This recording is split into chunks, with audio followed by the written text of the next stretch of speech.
தேவனே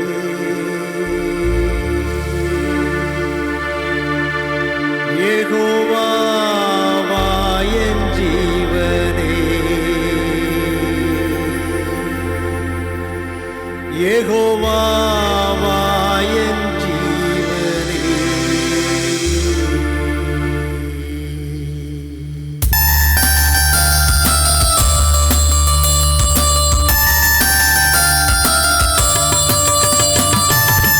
தேவனே யெகோவா என் ஜீவனே யெகோவா என் ஜீவனே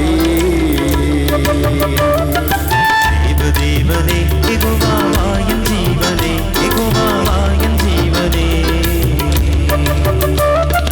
காவலுக்கு உபதேசனே கனபாவிகள் கதிநேசனே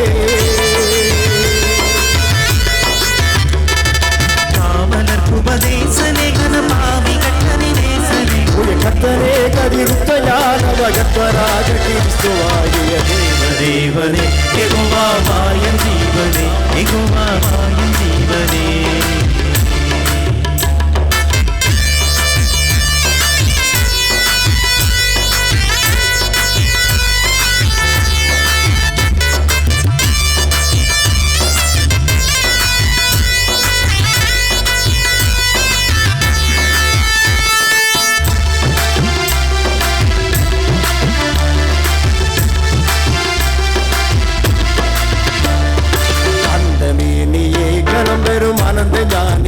கனம் பெரும் ஆனந்த ஞானியே விந்தை மானியே சுதந்திர மிகுந்ததானியே சுதந்திர மிகுந்ததானியே தந்தைய தர வந்தவ பசுமந்தையுடு பிறந்தவா தந்தைய தர வந்தவ பசுமந்தையுடு பிறந்தவா கதில் தந்தவா சொரு வந்தவா சிறந்தவா விமழ்ந்தவா தேவனே யெகோவா என் ஜீவனே யெகோவா என் ஜீவனே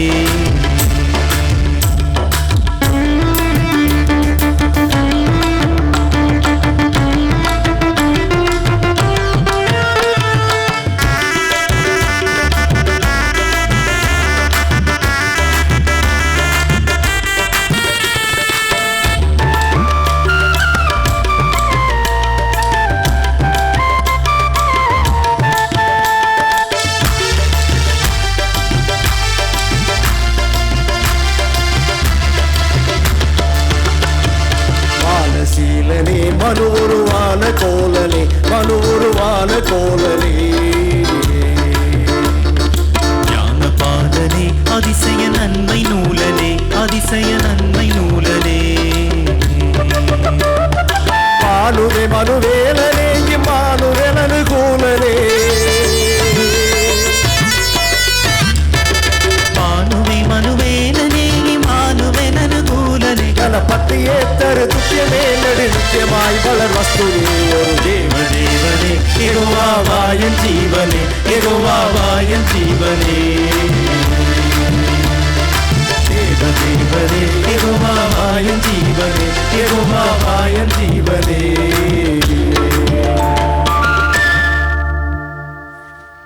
இரண்டு வீடுகள் ஒன்றின் பக்கத்தில் ஒன்றாக இருந்தன. இந்த வலது பக்கம் ஒரு வீடு, இடது பக்கம் ஒரு வீடு. வலது பக்கத்து வீட்டில் 3 பேர், அப்பா அம்மா ஒரே ஒரு மகள்.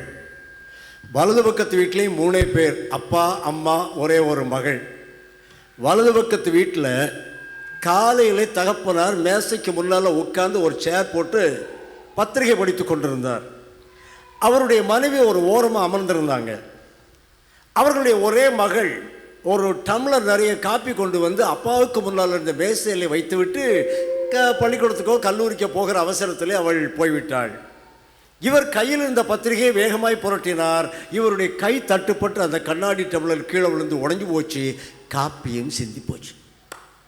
வந்தது இவருக்கு கோபம்.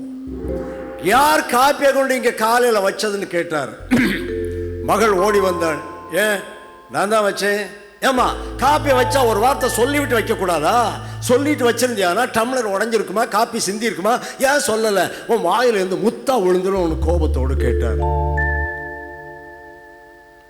அவடுவாளா இது காலையில் காப்பி குடிக்கிற நேரம்னு உங்களுக்கு தெரியுமா தெரியாதா? நான் காலையில் கொண்டு வந்து டம்ளரை கொண்டு டக்குன்னு வச்ச சத்தம் தான் கேட்டிருக்குவேன். பேப்பர் தான் கொஞ்சம் நிதானமாக புரட்டினால் என்ன என்று அவள் சொன்னாள். எதிர்த்து பேசணுன்னா அப்பாவுக்கு கோபம் திரும்ப வந்துட்டு அவர் பக்கத்தில் உட்கார்ந்த மனைவியை பிடிச்சி திட்ட ஆரம்பித்தார். எல்லாம் நீ கொடுத்த செல்லம், ஒரே மகள் என்று சொல்லி உனது மகளுக்கு செல்லம் கொடுத்து கொடுத்து அவளை கெடுத்து குட்டிச்சுவராக்கி விட்டாய் என்று மனைவியை திட்ட ஆரம்பித்தார். அந்த அம்மா விடுவாங்களா? அந்த அம்மா பதிலுக்கு பேச ஆரம்பித்தாங்க. ஐயோ, என்னைக்கு இந்த வீட்டில் வந்தனோ அன்னைக்கு எனக்கு பிடிச்சது சங்கடம். இங்கே இருக்கிறத விட எங்கள் அம்மா வீட்டுக்கு போகிறது நல்லதுன்னு அவங்க புறப்படவே ஆரம்பிச்சிட்டாங்க. இது எந்த பக்கத்து வீட்டில்? வலது பக்கம். ஆமாம், வலது பக்கத்து வீட்டில். அவர் கோயிலில் டீக்கனார், அம்மா ஸ்கூலில் டீச்சர், பிள்ளை ஹையர் செகண்டரி 2ஆம் வருஷம் படிக்கிறான். இடது பக்கத்து வீட்லேயும் அப்படித்தான். அந்த அப்பா கோயிலில் டீக்கனார், அம்மா ஸ்கூலில் டீச்சர், பிள்ளை ஹையர் செகண்டரி 2ஆம் வருஷம் படிக்கிறான். அந்த ஆளும் இது மாதிரி ஒரு சேர் போட்டு உட்காந்து பேப்பர் படிச்சுட்டு இருந்தார். அவருடைய ஒரே மகள் ஒரு கப் காப்பி கொண்டு வந்து மேசையில் வச்சுட்டு அவளும் வீட்டுக்குள்ளே போனான். இவரும் கையில் இந்த பத்திரிகையை புரட்டினார். அவருடைய கை தட்டுப்பட்டு அந்த கண்ணாடி டம்ளரும் கீழே விழுந்து உடஞ்சி போச்சு. இது எந்த பக்கம்? இடது பக்கம். உடனே இந்த அப்பா சொல்றாரு, ஐயையோ தெரியாம கை தட்டுப்பட்டு டம்ளர் கீழே விழுந்து உடஞ்சி போச்சுன்னாரு. மகள் ஓடி வந்தாள். டம்ளர் விழுந்த சத்தம் கேட்டு, ஐயே நானாவது அதை வச்ச நேரத்தில் ஒரு வார்த்தை சொல்லியிருக்கலாம், அப்பா காப்பியை வச்சிருக்கிறேன்னு சொல்ல மறந்துட்டேனேன்னு அவ சொன்னார். பக்கத்தில் உட்காந்துருந்த அம்மா எழும்புனாங்க, ஏம்மா ஒரு டம்ளர் காப்பியும் தானே, யாருக்கு தான் கை தட்டுப்படாது, எந்த கப்பு தான் உடையாது, ஏம்மா நீ இன்னொரு டம்ளர் காப்பி கொண்டு வா, எங்க நீங்கள் பேப்பரை படிங்க, நான் இந்த துடைப்பு கட்டையை கொண்டு வந்து இந்த கண்ணாடி துண்டைகளை எல்லாம் பெருக்கி வெளியே கொண்டு போய் கொட்டி விடுகிறேன். இது எங்க? இடது பக்கம். இப்போ ஒரு கேள்வி. ஒரே மாதிரியான ஒரு சம்பவம் 2 வீடுகளில் ஒரே மாதிரி தான் நடக்குது. ஆனால் முடிவு தான் வித்தியாசம். முடிவு என்ன? வலது பக்கத்து வீட்டில் சண்டை நிற்கலை, இன்னும் 1 மாதத்துக்கு நிற்காது. அன்னைக்கு நீங்கள் என்ன அப்படி சொல்லிட்டீங்க இல்லைன்னு சொல்லி அதை தொடர்ந்துக்கிட்டே இருக்கும். ஆனால் இடது பக்கத்து வீட்டில் பாருங்க, ஒன்றும் நடக்காதது மாதிரி ஒரு இயல்பான நிலைமை. இந்த வித்தியாசத்துக்கு என்ன காரணம்? ஐயா, அந்த வீட்டார் படிக்காதவங்க, படிப்பறிவு கிடையாது, எப்படி தான் சண்டை போடுவாங்கன்னு சொல்ல முடியுமா? அப்பா வாத்தியார், அம்மா டீச்சர், எல்லாம் எம்எஸ்சி எம்எட் எல்லாம் படித்தவங்க தான். நான் ஒரு பள்ளிக்கூடத்தில் வேலை பார்த்து ரிட்டையர் பண்ணவன் தான். ததி ஸ்கூலில் பெரிய எம்ஏ எம்எட் பிஏ பிஎட்லாம் படிக்கிறவங்க எப்படி சண்டை போடுவாங்கன்னு எனக்கு நல்லா தெரியும். கொஞ்சம் கெட்ட வார்த்தையை கொஞ்சம் குறைச்சி பேசுவாங்க, அவ்வளோதான். கல்வி அதற்கு காரணம் அல்ல. செல்வம் காரணமாக இருக்குமா? செல்வமும் அதற்கு காரணம் அல்ல. உயர்ந்த பதவிகள் அதற்கு காரணமாக இருக்குமோ? உயர்ந்த பதவியில் இருந்துட்டா எல்லாரும் மனசாந்தப்பட்டுருவாங்க அப்படின்னு சொல்ல முடியுமா? ஐயா, உயர்ந்த பதவியில் என்ன நடக்குன்னு தான் உங்களுக்கு தெரியுமே. கீழ்மட்டத்தில் நடக்கிற அடியை விட மேல்மட்டத்தில் பெருசாக அடி நடக்கும், அவ்வளோதான். எந்த உயர்ந்த பதவியாக இருந்தாலும் சரி தான், நாற்காலியெல்லாம் பறக்கும் சார். பதவிகள் இதற்கு காரணம் அல்ல. இந்த வித்தியாசத்துக்கான அடிப்படை காரணம் என்ன? மனம்தான் காரணம். மனம்தான் காரணம். இந்த மனத்தை சீர்படுத்த, இல்லை என்றால் சரிப்படுத்த கல்வியும் தவறிவிட்டது. செல்வம், செல்வாக்கு, சமுதாய அந்தஸ்து, கௌரவம், நாகரிகம் எல்லாம் தவறிவிட்டன. ஆனால் தவறாத ஒரு பட்டயம், இருவரும் கருக்குள்ள ஒரு பட்டயம் நமக்கு அருளப்பட்டிருக்கிறது என்றால் இந்த சத்திய வேதம் ஒன்றுதான். அன்பானவர்களே, இந்த சத்திய வேதத்தின் துணை கொண்டு நம்முடைய இருதயங்களை விருத்தச்சேதனம் பண்ணி கொள்ளுவதற்காகத்தான் இன்றைக்கு நாம் இங்கே வந்திருக்கின்றோம். இந்த வேதத்திலிருந்து தான் ஒரு சரித்திரத்தை நாம் தியானிக்க இருக்கிறோம். இந்த வேதத்தின் மகத்துவங்களை பற்றி ஒரு பக்தன் இப்படி பாடினால், நம்முடைய கீர்த்தனை பாட்டு புஸ்தகத்தில் அந்த பாட்டு இருக்கிறது. வேதமே என்ன சொல்லுவேன் நின் மாட்சியை, வேதமே என்ன சொல்லுவேன், வேதமே என்ன சொல்லுவேன் நின் மாட்சியை, வேதமே என்ன சொல்லுவேன். சேதமில்லாத நாதமருள் இருபாதமொருள் தெரியோதும் ஒரே சத்திய வேதமே என்ன சொல்லுவேன் நின் மாட்சியை, வேதமே என்ன சொல்லுவேன். யாரெல்லாம் இந்த வேதத்தை படிக்கிறார்களாம் தெரியுமா? சிறியவர் பெரியவர் செல்வர்கள் வலியார் தீரர்கள் வீரர்கள் சீரியர் எளியார் சிறியவர் பெரியவர் செல்வர்கள் வலியார் தீரர்கள் வீரர்கள் சீரியர் எளியர் அறிஞர்கள் அல்லவர் ஆடவர் வெளியார் அனைவரும் அருந்திட சலியார் வேதமே என்ன சொல்லுவே நின் மாட்சியை வேதமே என்ன சொல்லுவே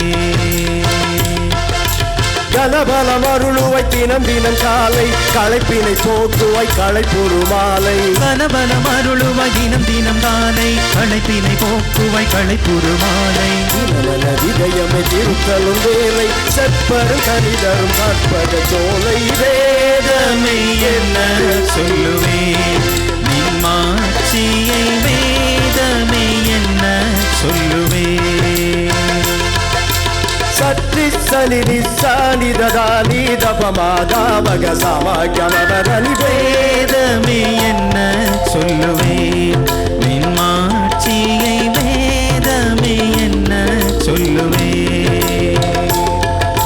சரி சனிசா நிசனிதனி தனிதமதா பதமமபா சரி சனிசா நிசனிதனின்னி தனித பதாதா பதமம பாப்பா சரி சனி சசா நிசனிதனின்னி தனித பததா பதமம பப்பா சரி சனி சா நிசனிதன்னி தனித பத்தா பதமமப்பா சரி சனி சச நிசனி தனி தனி தபதா தத பதமமப்பா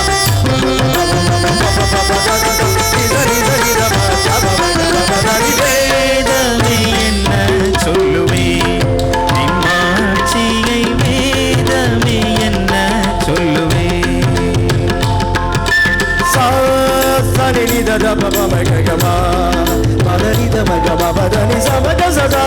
சரி சரி நீ சரி ததா பதமம பாப்பா சமமம பாப்பா பதபலி நிதரி நிசனி சனி தப அப்பமம தபதா நிதரி சரி தாரி தரி சரி சரி சரி தபம கமபதனி சனி ரிசா சரி ரிசதனி பதம தபம கமபதனி வேதமே என்ன சொல்லுவே நின் மாட்சியை வேதமே என்ன சொல்லுவே வேதமே என்ன சொல்லுவே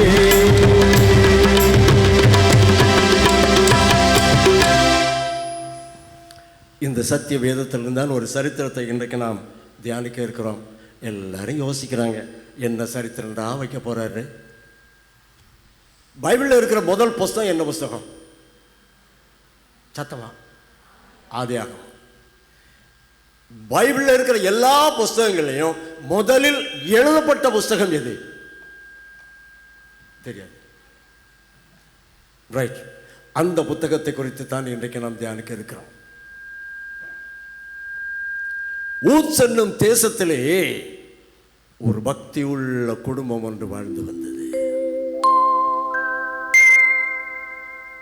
அந்த குடும்பத்தின் தலைவன், தலைவி, அவர்களுக்கு 7 ஆண் மக்கள், 3 பெண் மக்கள், மொத்தம் எத்தனை பிள்ளைகள்? 10 பிள்ளைகள். பெரிய குடும்பம். அந்த குடும்பத்தின் தலைவன் இருக்கிறானே, அவன் கிழக்கத்தி புத்திரர் எல்லாரை பார்க்கிலும் பெரியவனாக இருந்தான் என்று வேதம் சொல்லுகிறது. அவன் தன்னுடைய வீட்டிலிருந்து தெருவிலே நடக்க தொடங்கிவிட்டால் ஆங்காங்கு உட்கார்ந்து இருக்கிற எல்லாரும் எழுந்து நின்று அவருக்கு வணக்கம் செலுத்துவார்கள். அந்த ஊரில் உள்ள ஏழைகள், விதவைகள், கண்ணற்றவர்கள், காலற்றவர்கள் யார் எந்த நேரம் போனாலும் இந்த வீட்டில் இந்த மனுஷன் சாப்பாடு கொடுப்பார். அந்த ஊரில் உள்ள 2 பேருக்கு சண்டை வந்துட்டுன்னு வைங்க, நியாயம் விசாரிக்கிறதுக்கு எங்க வருவாங்க? இந்த மனிதனிடத்தில் தான் வருவார்கள். இவர்தான் யோபு என்னும் பேரினன்.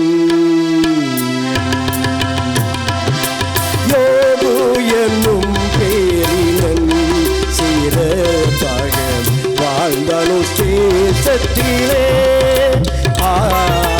யோபு என்னும் பேரினன் சீரப்பாக வாழ்ந்தான் தேசத்திலே.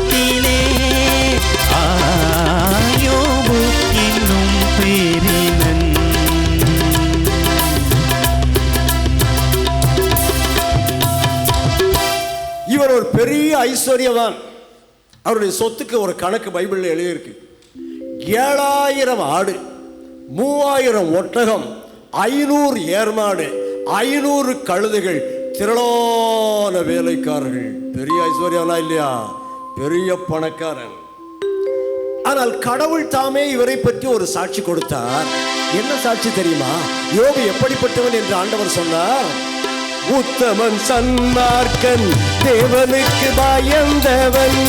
உத்தமன், சன்மார்க்கன், தேவனுக்கு பயந்தவன்.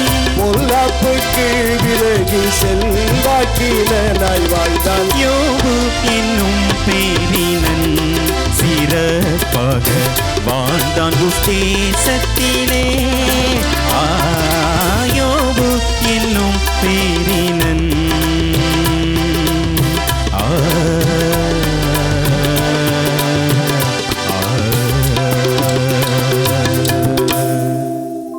இவருக்கு எவ்வளவு ஆடு மறந்தாச்சா?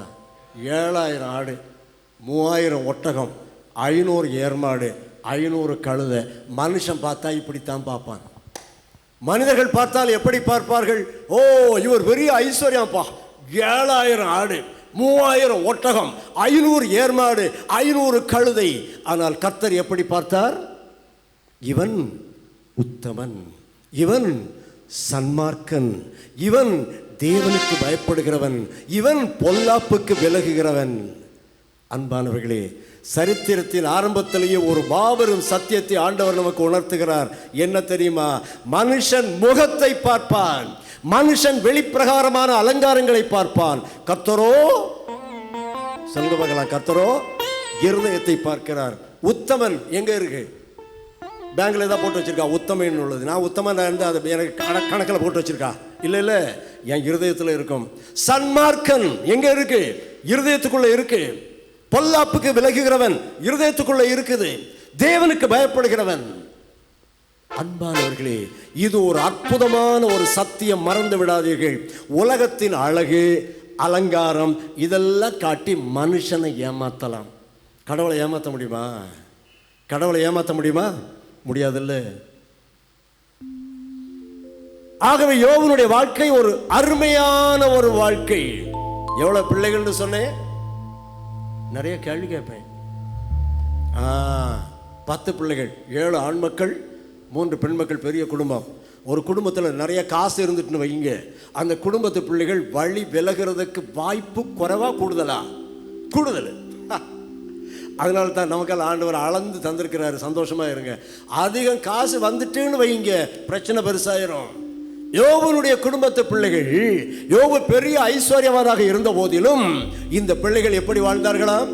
வேதம் அழகா சொல்லுது பாருங்க.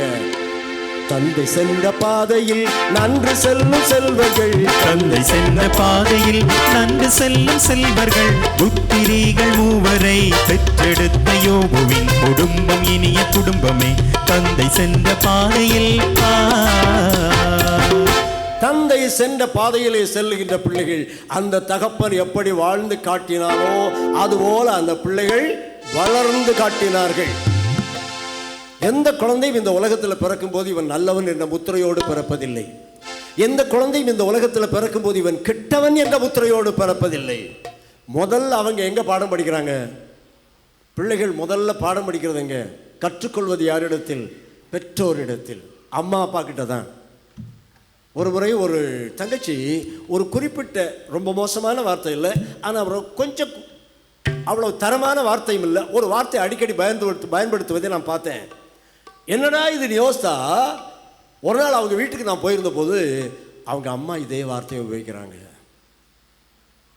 அம்மா வாயில் கெட்ட வார்த்தை வந்தால் பிள்ளை வாயில் என்ன வார்த்தை வரும்? அப்பா வாயில் சாராய வாசனை வீசினால் பிள்ளை வாயில் என்ன வாசனை வீசும்? பிள்ளைகளிடமிருந்து தான், பிள்ளைகள் பெற்றோரிடமிருந்து தான் கற்றுக்கொள்ளுகிறார்கள். நம்ம ஊரில் சொல்லுவாங்கல்ல, நூலை போல சேலை, அது நீங்கள் தான் சொல்லணும். நூலை போல சேலை. டெரிகாட்டன் நூலாக இருந்தாலும் சேலையும் டெரிகாட்டன் சேலை தான் இருக்கும். காட்டன் நூலாக இருந்தால் சேலையும் காட்டன் நூலாக தான் இருக்கும். நூலை போல சேலை.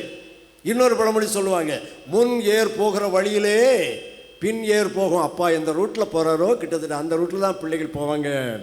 யோபு தன்னுடைய பிள்ளைகளை கர்த்தருக்கு ஏற்ற சிக்ஷையிலே வளர்த்தார்.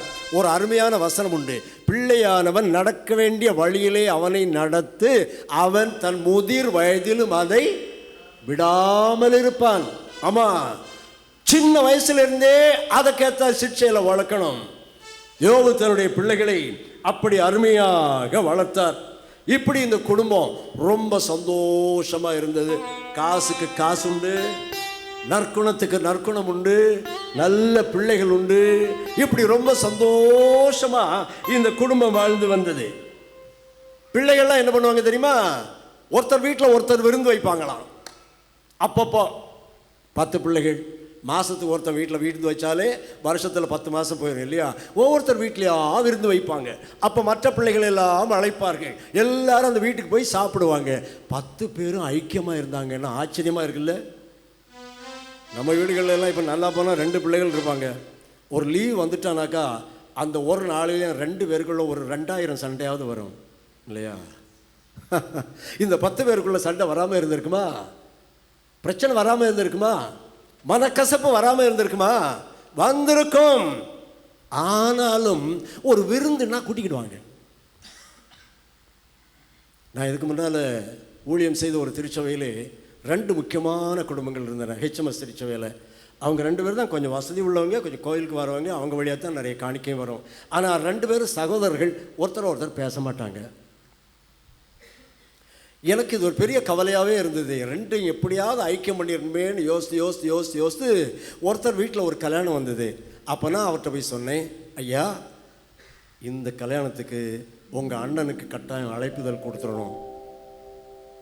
சார் அது ரொம்ப நாளாக சண்டை சார், நீங்கள் ஒன்றுமே பேச வேண்டாம், கொண்டு அழைப்புதல் கொடுத்தது கல்யாணத்துக்கு வா அப்படின்னு ஒரு வார்த்தை சொல்லிட்டு வந்துடுங்க என்று சொல்லிவிட்டு போனேன். சரின்னு அவர் ஒத்துக்கிட்டாரு. இது ஒரு ஞாயிற்றுக்கிழமை நடந்தது. நேராக அந்த வீட்டுக்கு போனேன், இளையவர் வீட்டுக்கு. அவர்கிட்டையும் போய் சொன்னேன், அண்ணங்காரர் வீட்டுக்கு கல்யாண கார்டு கொண்டு தருவார் தம்பி, எதாவது ஏறக்குமாராக பேசாமல் மரியாதையாக வாங்கிட்டு கல்யாணத்துக்கு போயிடணும்னு சொல்லியிருந்தேன். அவர் சரின்னு தலையாட்டிட்டார். அடுத்த வாரம் வந்தது. வந்தோடனே முதல் வேலையா இந்த அண்ணங்காரர் வீட்டில் போய் கேட்டேன், எப்படி கார்டு கொடுத்தாரா? கொடுக்கல சார். அவர் வீட்டுக்கு போனேன். என்ன அன்னைக்கே சொன்னேன் இல்லை, ஒரு அழைப்புதல் கொண்டு போய் கொடுக்கறதுக்கு என்ன சார், ஏன் கொடுக்கல? அவர் தலையை குறிச்சுக்கிட்டே நின்றார். சொல்லுங்க என்ன பிரச்சனைன்னு சொல்லுங்க, அந்த பிரச்சனைக்கு ஏதாவது பரிகாரம் உண்டான்னு நான் பார்க்குறேன். என்ன பிரச்சனை? எனக்கு விருப்பம் தான் சார், எனக்கு மனைவி சம்மதிக்கலை சார். நீ மட்டும் கார்டு கொண்டு போய் கொடுத்தேன்னா நான் செத்துருவேன்னு சொன்னா சார். இதே எங்க போய் சொல்றது சார்? சமாதானம் பண்ணுகிறவர்கள் பாக்கியவான்கள், அவர்கள் அவர்கள் தேவனுடைய புத்திரர் எண்ணப்படுவார்கள். சண்டையை உண்டாக்குகிறவர்கள் அபாக்கியவான்கள், அவர்கள் யாருடைய புத்திரர்? சாத்தானின் பிள்ளைகள். சாத்தானின் பிள்ளைகள். இங்க எத்தனை சாத்தானின் பிள்ளைகள் இருக்கிறாங்கன்னு நீங்களே பார்த்துக்கிடுங்க. உங்களை யாராவது இப்படி சொன்னீங்களா என்று நீங்கள் உங்களே கேள்வி கேட்டுக்கொள்ளுங்கள். நீ மட்டும் அங்கே போய் கார்டு கொடுத்தியாக்கும், நான் செத்துருவேன், கல்யாணத்துக்கு என்ன பார்க்க மாட்டேன். அன்பானவர்களே, கற்பனைகளில் பிரதானமான கற்பனை எது சொல்லுங்க பார்க்கலாம். நீ உன் தேவனாகிய கர்த்தரிடத்தில் முழு இருதயத்தோடும் முழு ஆத்மாவோடும் முழு பலத்தோடும் முழு சக்தியோடும் அன்பு செலுத்து. இதற்கு இணையான அடுத்த கற்பனை என்ன? நீ உன்னிடத்தில் அன்பா இருக்கிறது போல அடுத்தவங்கிட்ட அன்பா இரு. இப்போ நீங்க என்ன சொல்லுவீங்க தெரியுமா? நான் ஆண்டவர்கிட்ட அன்பா இருப்பேன் சார், அடுத்தவங்கிட்ட அன்பா இருக்க மாட்டேன் சார். அப்போ 50 மார்க் எனக்கு கிடைக்கும் சார். கிடைக்குமா? நிச்சயமா கிடைக்காது. ஏன் தெரியுமா? 1 யோவான் 4ஆம் அதிகாரம் 20ஆம் வசனம் ஒன்று இருக்குது. அதை கொஞ்சம் வாசிங்க பார்க்கலாம். 1 யோவான் 4:20 நீங்கள் தான் வாசிக்கணும். தேவனிடத்தில் அன்பு கூறுகிறேன் என்று ஒருவன் சொல்லியும் தன் சகோதரனை பகைத்தால் அவன் பொய்யன். தான் கண்ட சகோதரனிடத்தில் அன்பு கூறாதவன் தான் காணாத தேவனிடத்தில் எப்படிப்பா அன்பு கூறுவான்? என்ன அருமையான கேள்வி பாருங்க. அடுத்த வீட்டுக்காரங்கிட்ட அன்பு செலுத்த முடியல, ஆண்டவர்கிட்ட அன்பு செலுத்துறேன்னு ஏன் சொல்ற தெரியுமா? அவர் கண்காணாத இடத்துல இருக்கிறாரு. ஆமா, அதனால நீ எளிதாக சொல்லிவிடுவாய். அன்பானவர்களே, அடுத்த வீட்டு நாய்கள் சண்டை இல்லாமல் இருக்கும். தெரியுமா உங்களுக்கு? நாய் எந்த நாய் சண்டை போடும்? இந்த ஊரில் இருந்து வெளியூர்லேருந்து ஒரு நாய் வந்தால் இந்த நாய் சண்டை போடும். ஆனால் அடுத்த வீட்டு நாய் சண்டை போடாது. ஏன்னா அவங்க ஃப்ரெண்ட்ஸாக இருப்பாங்க. ஆனால் அடுத்த வீட்டு மக்கள் எப்படி இருப்பாங்க? மனுஷங்க அங்கே தான் சண்டையாக இருப்பாங்க. இந்த 10 பிள்ளைகளும் ஒருவருக்கு ஒருவர் ஐக்கியமாக இருந்தார்கள். அநேக திருமண இல்லங்களிலே போகும்போது நானும் தான் பார்க்குறேன், அவர் உங்களுக்கு அண்ணன் இல்லை, ஏன் வரல அப்படின்னு கேட்டால் சொல்லுவாங்க, நாங்கள் இந்த பேச்சில்லை இல்லை.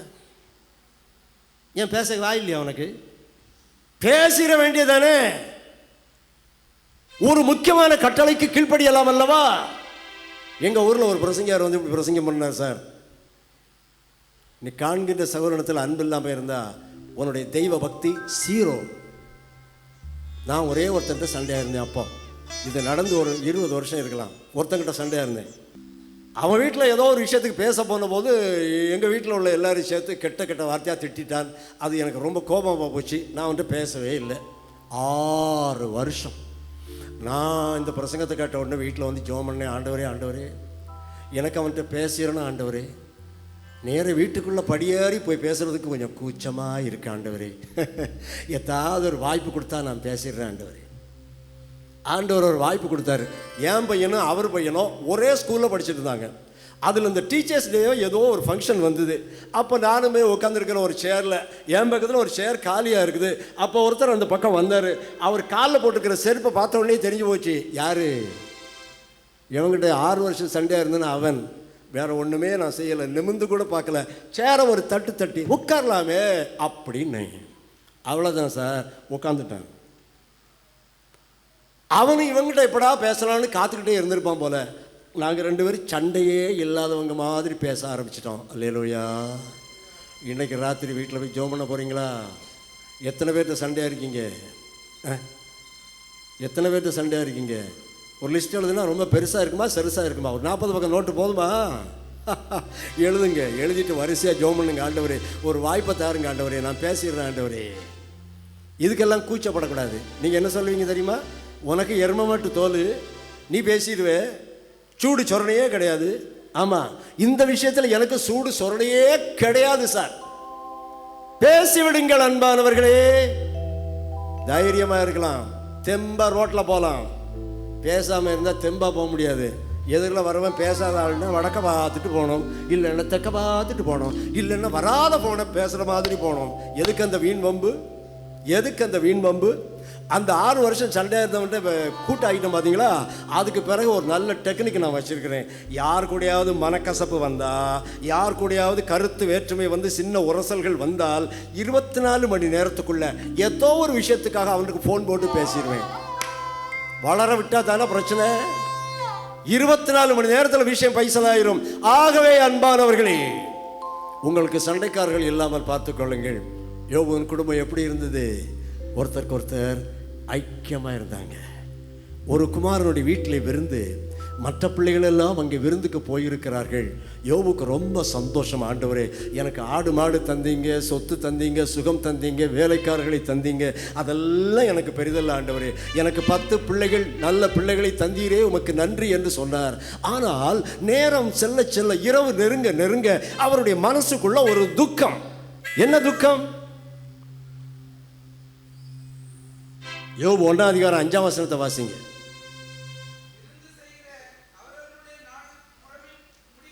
விருந்து செய்கிற அவருடைய நாள் முறைமை முடிகிற போது,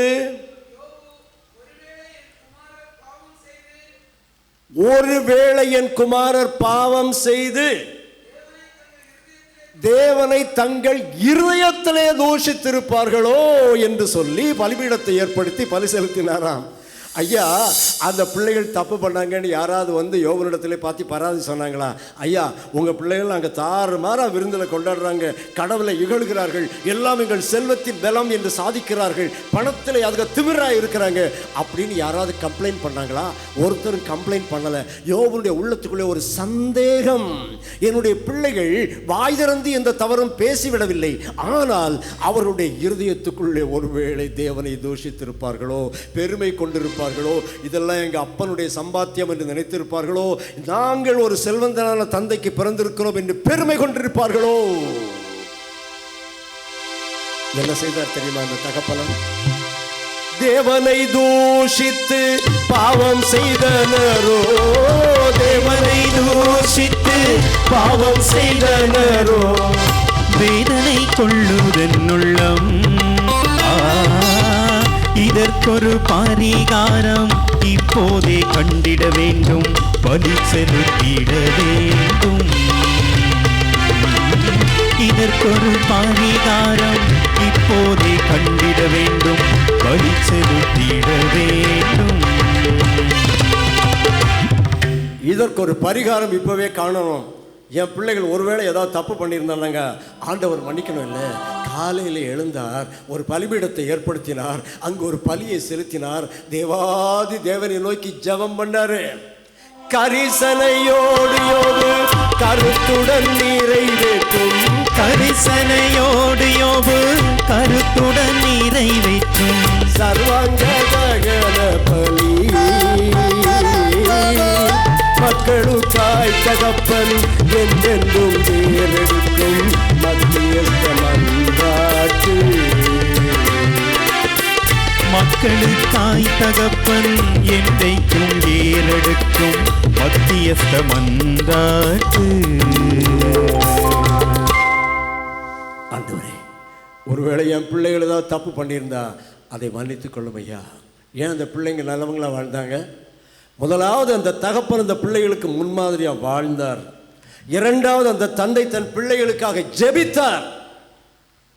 உங்கள் பிள்ளைகளுக்காக ஜெபியுங்கள் அன்பானவர்களே. அவங்கள்ட்ட ஏதாவது தப்பு நீங்கள் காணாமல் இருந்தால் கூட யோபுவை போல ஆண்டவரிடத்தில் கேளுங்கள், ஆண்டவரே என் பிள்ளைகள் மனசாலையும் தப்பு பண்ணிடக்கூடாது. ஏனென்றால் ஆண்டவருடைய நியாய தீர்ப்பு உங்களுடைய சிந்தனைகளின்படி கூட அமையும். ஆமாம், பழைய ஏற்பாட்டு சட்டம் என்ன? கொலை செய்யாதிருப்பாயாக. இயேசு கிறிஸ்து அதை எப்படி புதுப்பித்தார்? சகோதரன்ட்ட கோபப்பட்டாலே கொலைக்கு சமம் போ. பழைய ஏற்பாட்டு சட்டம் என்ன?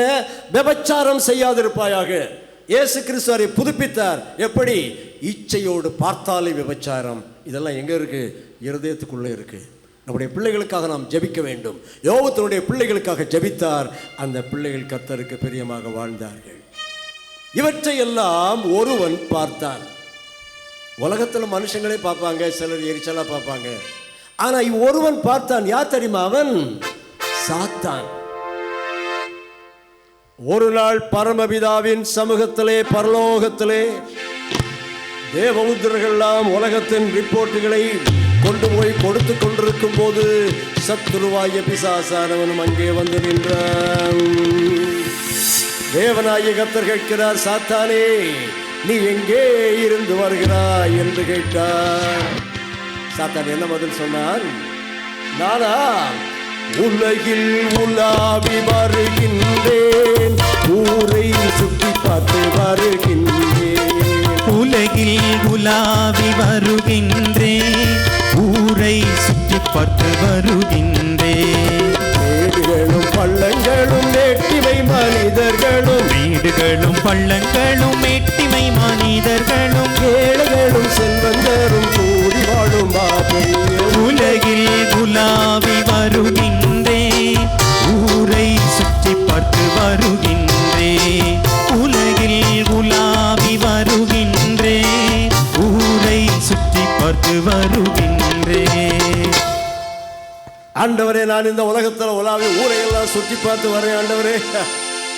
உண்மைதான். அவன் கர்ச்சிக்கிற சிங்கம் போல யாரை விழுங்கலாம் என்று சுற்றி திரிகிறவன் எல்லா ஊருக்கும் வருவான். தேவனாகிய கர்த்தர் கேட்கிறார், என்னுடைய தாசனாகிய யோபுவை பார்த்தாயா? அவன் உத்தமனாக இருக்கிறான், அவன் சன்மார்க்கனாக இருக்கிறான், அவன் தேவனுக்கு பயந்து பொல்லாப்புக்கு விலகுகிற நல்ல மனுஷனாக இருக்கிறானே, அவனை பார்த்தாயா என்று கேட்டார்.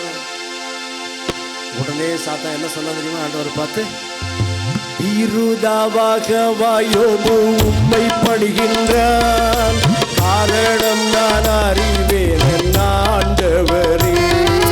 விருதாவாக யோபு உம்மை பணிகின்றான், காரணம் நான்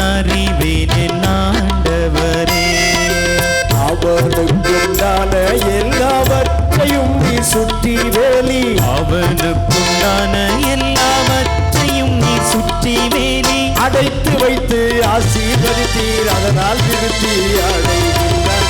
விருதாவாகவாயோ உம்மை பணிகின்றார், காரணத்தால் அறிவேன் ஆண்டவரே. விருதாவாகவாயோ உம்மை பணிகின்றார், காரணம் நான் அறிவேன் என் ஆண்டவரே. ஆண்டவரே, அந்த யோபு சும்மாவையா உம்மை பணிகிறான்? அதுக்கு ஒரு காரணம் இருக்கிறது. என்ன காரணம்? அவனுக்குண்டான எல்லாவற்றையும் சுற்றி நீர் வேலி வைத்திருக்கிறீர்.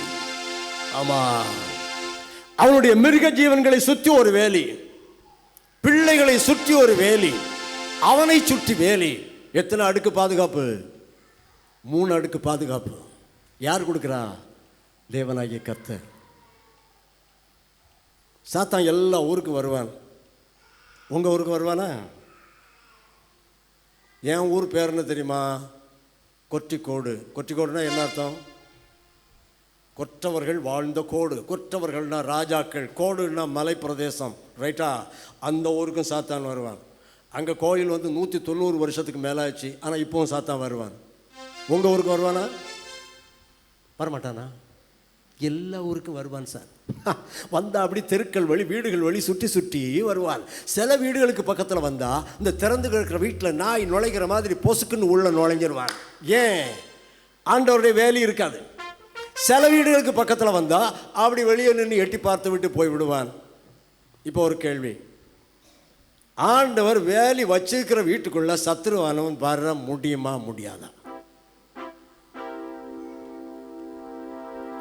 என்ன சார் இது ஒரு எடக்கு மட்டக்கான கேள்வியாக இருக்குதுன்றீங்களா? முடியுமா முடியாதா? முடியும். எப்போ தெரியுமா? யார் வேலையை வச்சாரோ அவர்கிட்ட அனுமதி வாங்கணும். நம்ம அழகாக தெரிஞ்ச ஒரு பாட்டு உண்டு. நம்ம எப்போவுமே பாட்டு பாடும்போது அந்த பாட்டுக்கு அர்த்தத்தை புரியாமல் தான் பாடுவோம். இந்த பாட்டுக்கு அர்த்தம் என்ன தெரியுமா? சத்துரு சோதித்திட தேவ உத்தரவுடன் வருவான். வரமாட்டான் இல்லை, வருவான். வருவானா? வருவான். அங்கே போய் பெர்மிஷன் வாங்கிட்டு வருவான். தெரியுமா அந்த பாட்டு? கை கொண்டு வந்தீங்களா? கட்டாயம் கொண்டு வந்துடுங்க. ஏன்னா கூட்டம் முடிஞ்சு சாப்பாடு உண்டுன்னு பாஸ்டர் சொன்னார். ரைட், கை தட்டி பாடலாமா? சத்துரு சோதித்திட தேவ உத்தரவுடன் வருவான். சத்துரு சோதித்திட தேவ உத்தரவுடன் வருவான். ஆனால் இயேசு கைவிடார், தானாய் வந்து ரட்சிப்பார். ஆனால் இயேசு கைவிடார், தானாய் வந்து ரட்சிப்பார். அந்த நல்ல இயேசு எந்தன் சொந்தமானாரே, அந்த நல்ல இயேசு எந்தன் சொந்தமானாரே. சந்தோஷம் பொங்குது, சந்தோஷம் பொங்குது, சந்தோஷம் என்னை பொங்குதே. அல்லேலூயா, இயேசு என்னை ரட்சித்தார், முற்றும் என்னை மாற்றினார். சந்தோஷம் என்னை பொங்குதே. சத்துரு சோதிப்பதற்காக தேவ உத்தரவை கேட்டார்.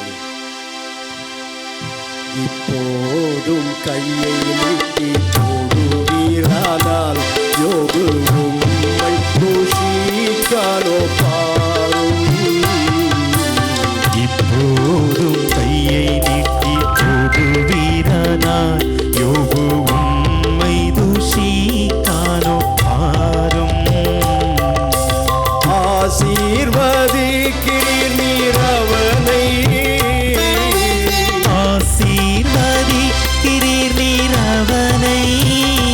பாசம் வைக்கிறான் அவனும். இப்போதும் கையை நீட்டி தொடுவீரானால் யோபு உம்மை தூஷிக்காலோ பாரும். ஆண்டவரே, நீர் உம்முடைய கையை நீட்டி அவனை சுற்றி வைத்திருக்கிறீர்கள் அல்லவா வேலி. அந்த வேலியை கொஞ்சம் எடுத்து போட்டு பாரும். அப்பொழுது அவன் நம்முடைய முகத்துக்கு நேராக மறுதளிக்கிறானா இல்லையா பார்க்கலாம் என்று தேவனாகிய கர்த்தரிடத்திலே சத்துருவாகிய பிசாசானவன் சவால் விட்டான். ஆண்டவர் அந்த சவாலை ஏற்றுக்கிட்டாரா இல்லையா? ஏற்றுக்கொண்டார். சரி, நீ போ,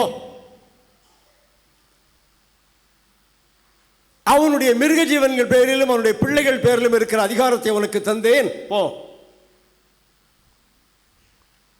சத்ருவானவன் மண்ணுக்கு வந்தான். தேவனாகிய கர்த்தருடைய சமூகத்தில் நடைபெற்ற இந்த வாத பிரதிவாதங்கள் ஒன்றையும் யோபு அறியவில்லை.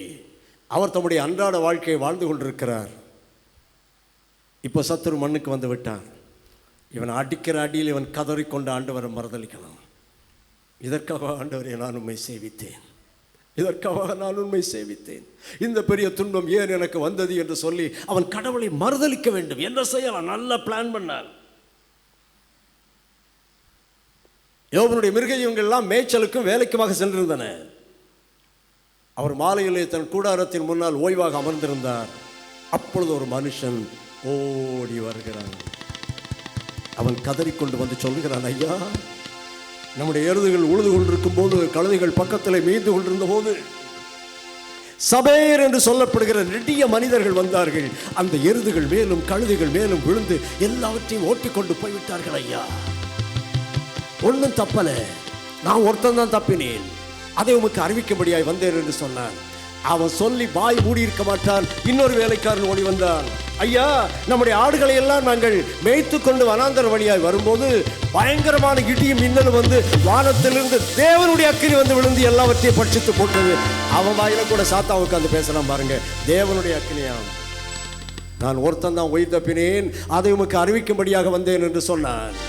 அவன் சொல்லி வாய் மூடி இருக்க மாட்டார். இன்னொரு வேலைக்காரன் ஓடி வந்தார். ஐயா, நம்முடைய ஒட்டகங்களை எல்லாம் நாங்கள் ஓட்டிக்கொண்டு வந்தோமா?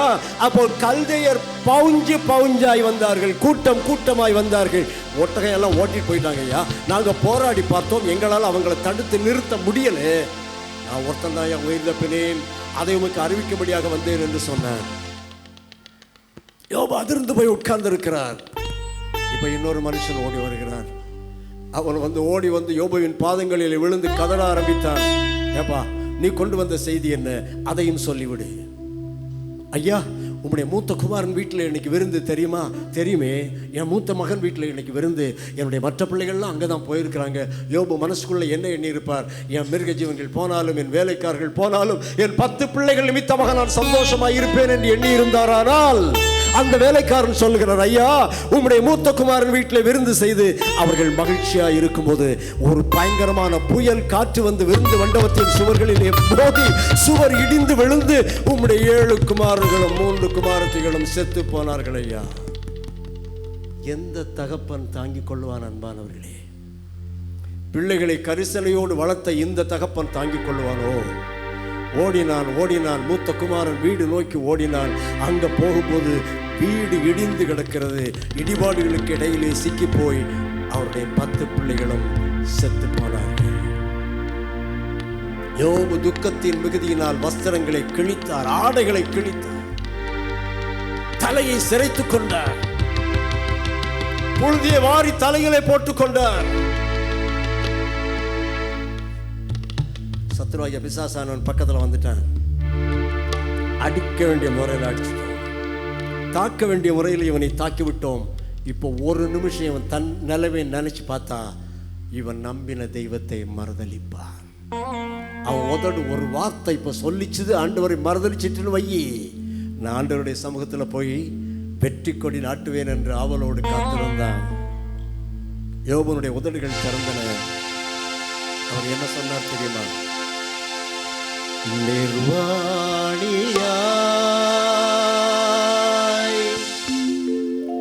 நான் வந்தேன்,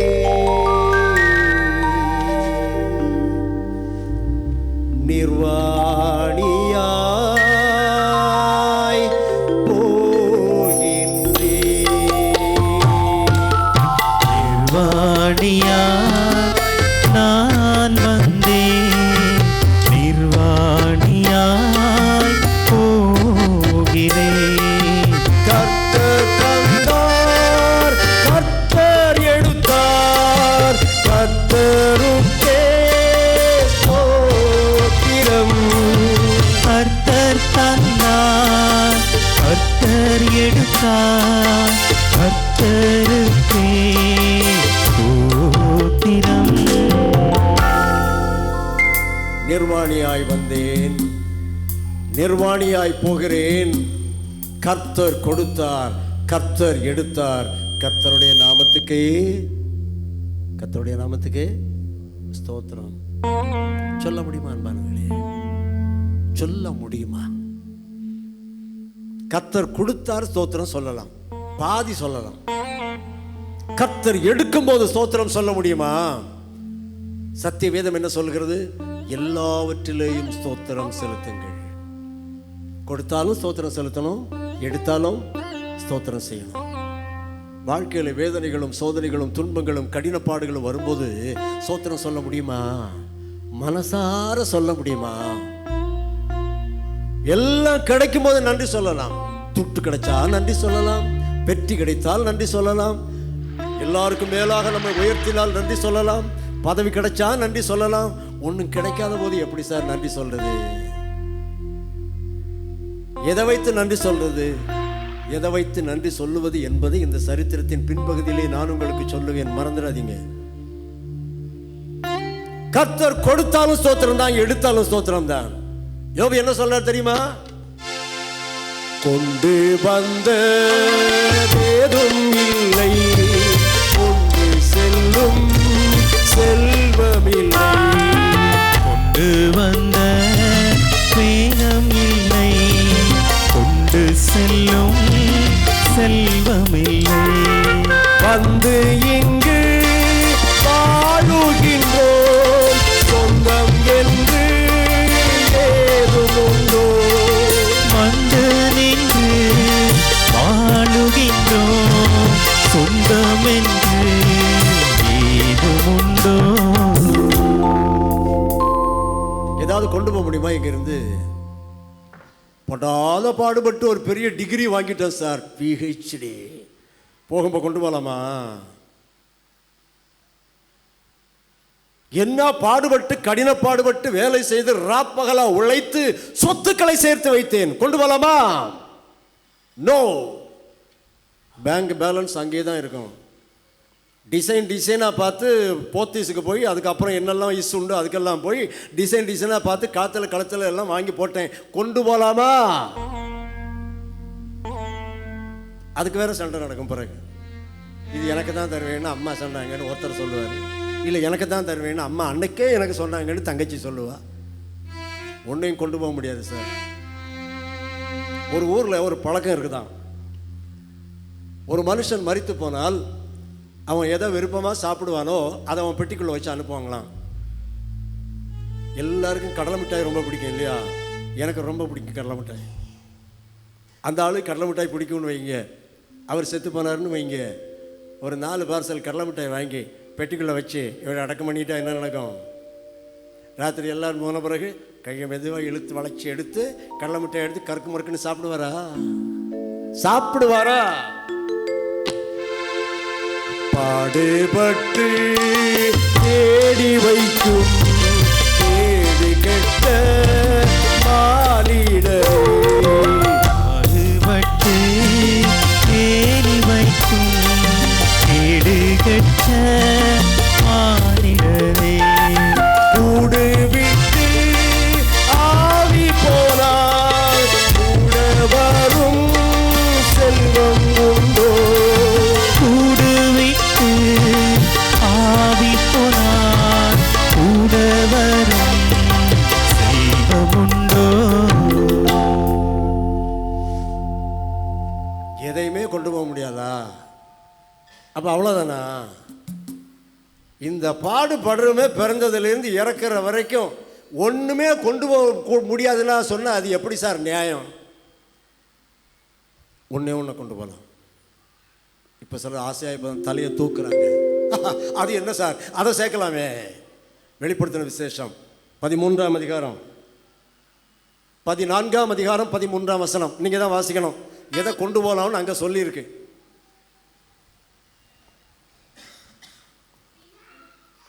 பின்பு பரலோகத்திலிருந்து ஒரு சத்தம் உண்டாக கேட்டேன், அது கர்த்தருக்குள் மரிக்கிறவர்கள் இது முதல் பாக்கியவான்கள் என்று எழுது.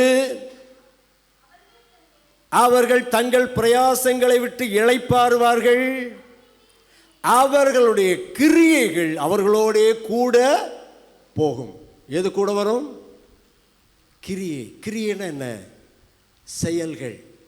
நல்ல செயலாக இருந்தாலும் சரி, தீய செயல்களாக இருந்தாலும் சரி, அது கூடவே வரும், கூடவே படுத்துக்கணும்.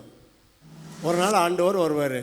மரித்தோர் அனைவரும் தேவகுமாரனுடைய சத்தத்தை கேட்கும் காலம் வரும், வரும், உறுதியாக வரும். கல்லறைகள் எல்லாம் திறக்கும். நான் செத்து போனால் நானும் எழும்புவேன், நீங்கள் செத்து போனால் நீங்கள் எழும்புவீங்க. ஏற்கனவே மரித்து போன எல்லாரும் எழும்புவார்கள். எழும்பும் பொழுது அவர்களுடைய கிரியைகளும் கூட எழும்பி நிற்கும். இவன் எப்படிப்பட்டவன் தெரியுமா என்று என்னை பார்த்து சொல்லும். இவள் எப்படிப்பட்டவள் தெரியுமா என்று அவளை பார்த்து சொல்லும், அவனை பார்த்து சொல்லும், உங்களை பார்த்து சொல்லும். கிரியைகள் கூட வரும். வேற எதுவுமே கூட வராது சார், வேற எதுவுமே கூட வராது. அதனால எது கூட வருமோ அதை சேர்த்துட்டு போறது நல்லது. யோபு தன் உதடுகளினால் பாவம் செய்யவில்லை. சாத்தானுக்கு எப்படி இருக்கும்? அட மனுஷா, நீ ஆண்டவரை தூஷிப்பாயின்னு எதிர்பார்த்தா யோபு என்ன சொல்றாரு? கர்த்தருக்கு சோதரம். விடுவானா சாத்தான்? அவனுக்கு பேர் என்ன தெரியுமா? தொடர்ந்து பிடிக்கிறவன். ஒரு விஷயத்தில் நீ தப்பிட்டேன்னு வையே, அடுத்த விஷயத்திலே உன்னை தொடர்ந்து பிடிப்பான். மீண்டும் ஒரு நாள் பரலோகத்திலே பரமபிதாவின் சமூகத்திலே தேவபுத்திரர்கள் எல்லாம் போய் இருக்கும் போது இந்த சத்துருவாகிய பிசாசானவனும் வந்து நின்றான். தேவனாகி கர்த்தர் பார்க்கிறார், என்ன சாத்தானே எங்கே இருந்து வர? பழைய அதே பதிலை சொல்கிறான். உலகில் உலாவி வருகின்றேன், ஊரை சுற்றி பார்த்து வருகின்றேன். உலகில் உலாவி வருகின்றேன், ஊரை சுற்றி பார்த்து வருகின்றேன். என்னுடைய தாசனாகிய யோபின் பேரில் கண் வைத்தாயோ? பாத்தியா, நீ என்னை தூண்டிவிட்டு அவனுக்கு எதிராக சூழ்ச்சி செய்த போதிலும் அவன் இன்னும் தன்னுடைய உத்தமத்திலே உறுதியாக நிற்கிறான். பார்த்தாயா? அன்பானவர்களே, இப்படி ஒரு வார்த்தை என்னை பற்றி என் ஆண்டவரிடமிருந்து வரும் என்றால் அது மாதிரி சந்தோஷம் வேற ஏதாவது உண்டா? என் பிள்ளைய பார்த்தியாடா, என் பிள்ளைய பார்த்தியா? நீ என்னவெல்லாமோ பண்ணி பார்த்தாயே, அவன் உத்தமத்தில் உறுதியாக நிற்கிறான். சத்துருவான் விடலை. அவன் சொன்னான், ஆண்டவரே, தோலுக்கு பதிலாக தோலையும் மனிதன் ஜீவனுக்கு பதில் எல்லாவற்றையுமே தருவான். தோலுக்கு பதிலாக தோலையும் மனிதன் தன் ஜீவனுக்கு பதில் எல்லாவற்றையுமே தருவான். அடிபணிந்தேன் அரசே, நான் கூறிடும் வார்த்தை அறிவுடன் கேளும். அடிபணிந்தேன் அரசே. ஆண்டவரே, ஒரு மனுஷன் தன்னுடைய சரீரத்துக்கு பதிலாக எதை வேண்டுமானாலும் கொடுப்பான்.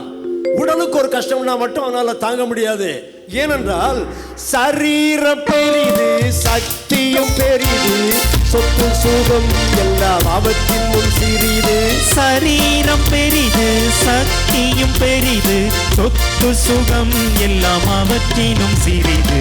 அடிபணிந்தேன் அரசே, நான் கூறிடும் வார்த்தை பரிவுடன் கேளும். அடிபணிந்தேன் அரசே. கேட்கிறான் தெரியுமா? சத்துருவானவன் அவனுடைய சரீரத்தின் மேல் இருக்கிற அதிகாரத்தை தந்து பாரும். இந்த ஒரு சான்ஸும் அவனுடைய உடலை ஒரு நோயினாலோ இல்ல விபத்துல சிக்க வைத்தோ கஷ்டப்படுத்துவதற்கு ஒரு சான்ஸ் எனக்கு கொடுத்து பாருங்க. அப்பா அவனுமை மறுதளிக்கிறானா இல்லையா பார்க்கலாம். தேவனாகிய கர்த்தர் அதற்கும் ஒப்புக்கொண்டார். சரிப்பா போ, அவன் ஜீவனை மாத்திரம் ஒன்னால ஒன்றும் பண்ண முடியாது. அவனுடைய சரீரத்தின் மேல் இருக்கிற அதிகாரத்தை நான் உனக்கு தந்தேன். பூமிக்கு வந்தான் சாத்தான். என்ன நடந்தது தெரியுமா? அன்று மாலையில் யோபு நித்திரைக்கு சென்று காலையில் எழும்பும்போது உச்சம் தொலைதொடங்கி உள்ளம் கால் வரைக்கும் ஒரு விதமான வேதனை, உடலெங்கும் ஒரு விதமான வேதனை. நேரம் செல்ல செல்ல உடலிலே பருக்கள் முளைக்க ஆரம்பித்தன. அவை வீங்கி விம்மி வெடித்து அதிலிருந்து ரத்தமும் சீழும் வடிய ஆரம்பித்தது. ஓ, ஒரு பரு வந்தா என்ன வேதனைப்படுவோம்? உடல் முழுக்க உச்ச தலையிலிருந்து உள்ளங்கால் வரைக்கும் கொடிய பருக்களினால் சத்துருவாகிய பிசாசானவன் வாதித்தான். யோபு ஓட்டு துண்டுகளை எடுத்து சரீரத்தை சொரிந்து கொண்டார். குப்பை மேட்டிலே சென்று அமர்ந்து கொண்டார். நாற்றமெடுக்க ஆரம்பித்தது. நாய்கள் வந்து அவர் பருக்களை நக்கின. உற்றார் உறவினர் பக்கத்து வீட்டார் யாரும் எட்டியே பார்க்கல. என்னவோ ஒரு பெரிய வியாதி இவனுக்கு வந்துவிட்டது என்று சொல்லி எல்லாரும் ஓடி ஒளிந்து கொண்டார்கள். ஒரே ஒருத்தி மட்டும் இருந்தா. யார் தெரியுமா? மனைவி. ஆண்டவர் அவளை ஏன் மிச்சம் வச்சார் தெரியுமா? அதுக்கு ஒரு காரணம் இருக்குது. அந்த அம்மா வந்தாங்க, யோபுடைய மனைவி.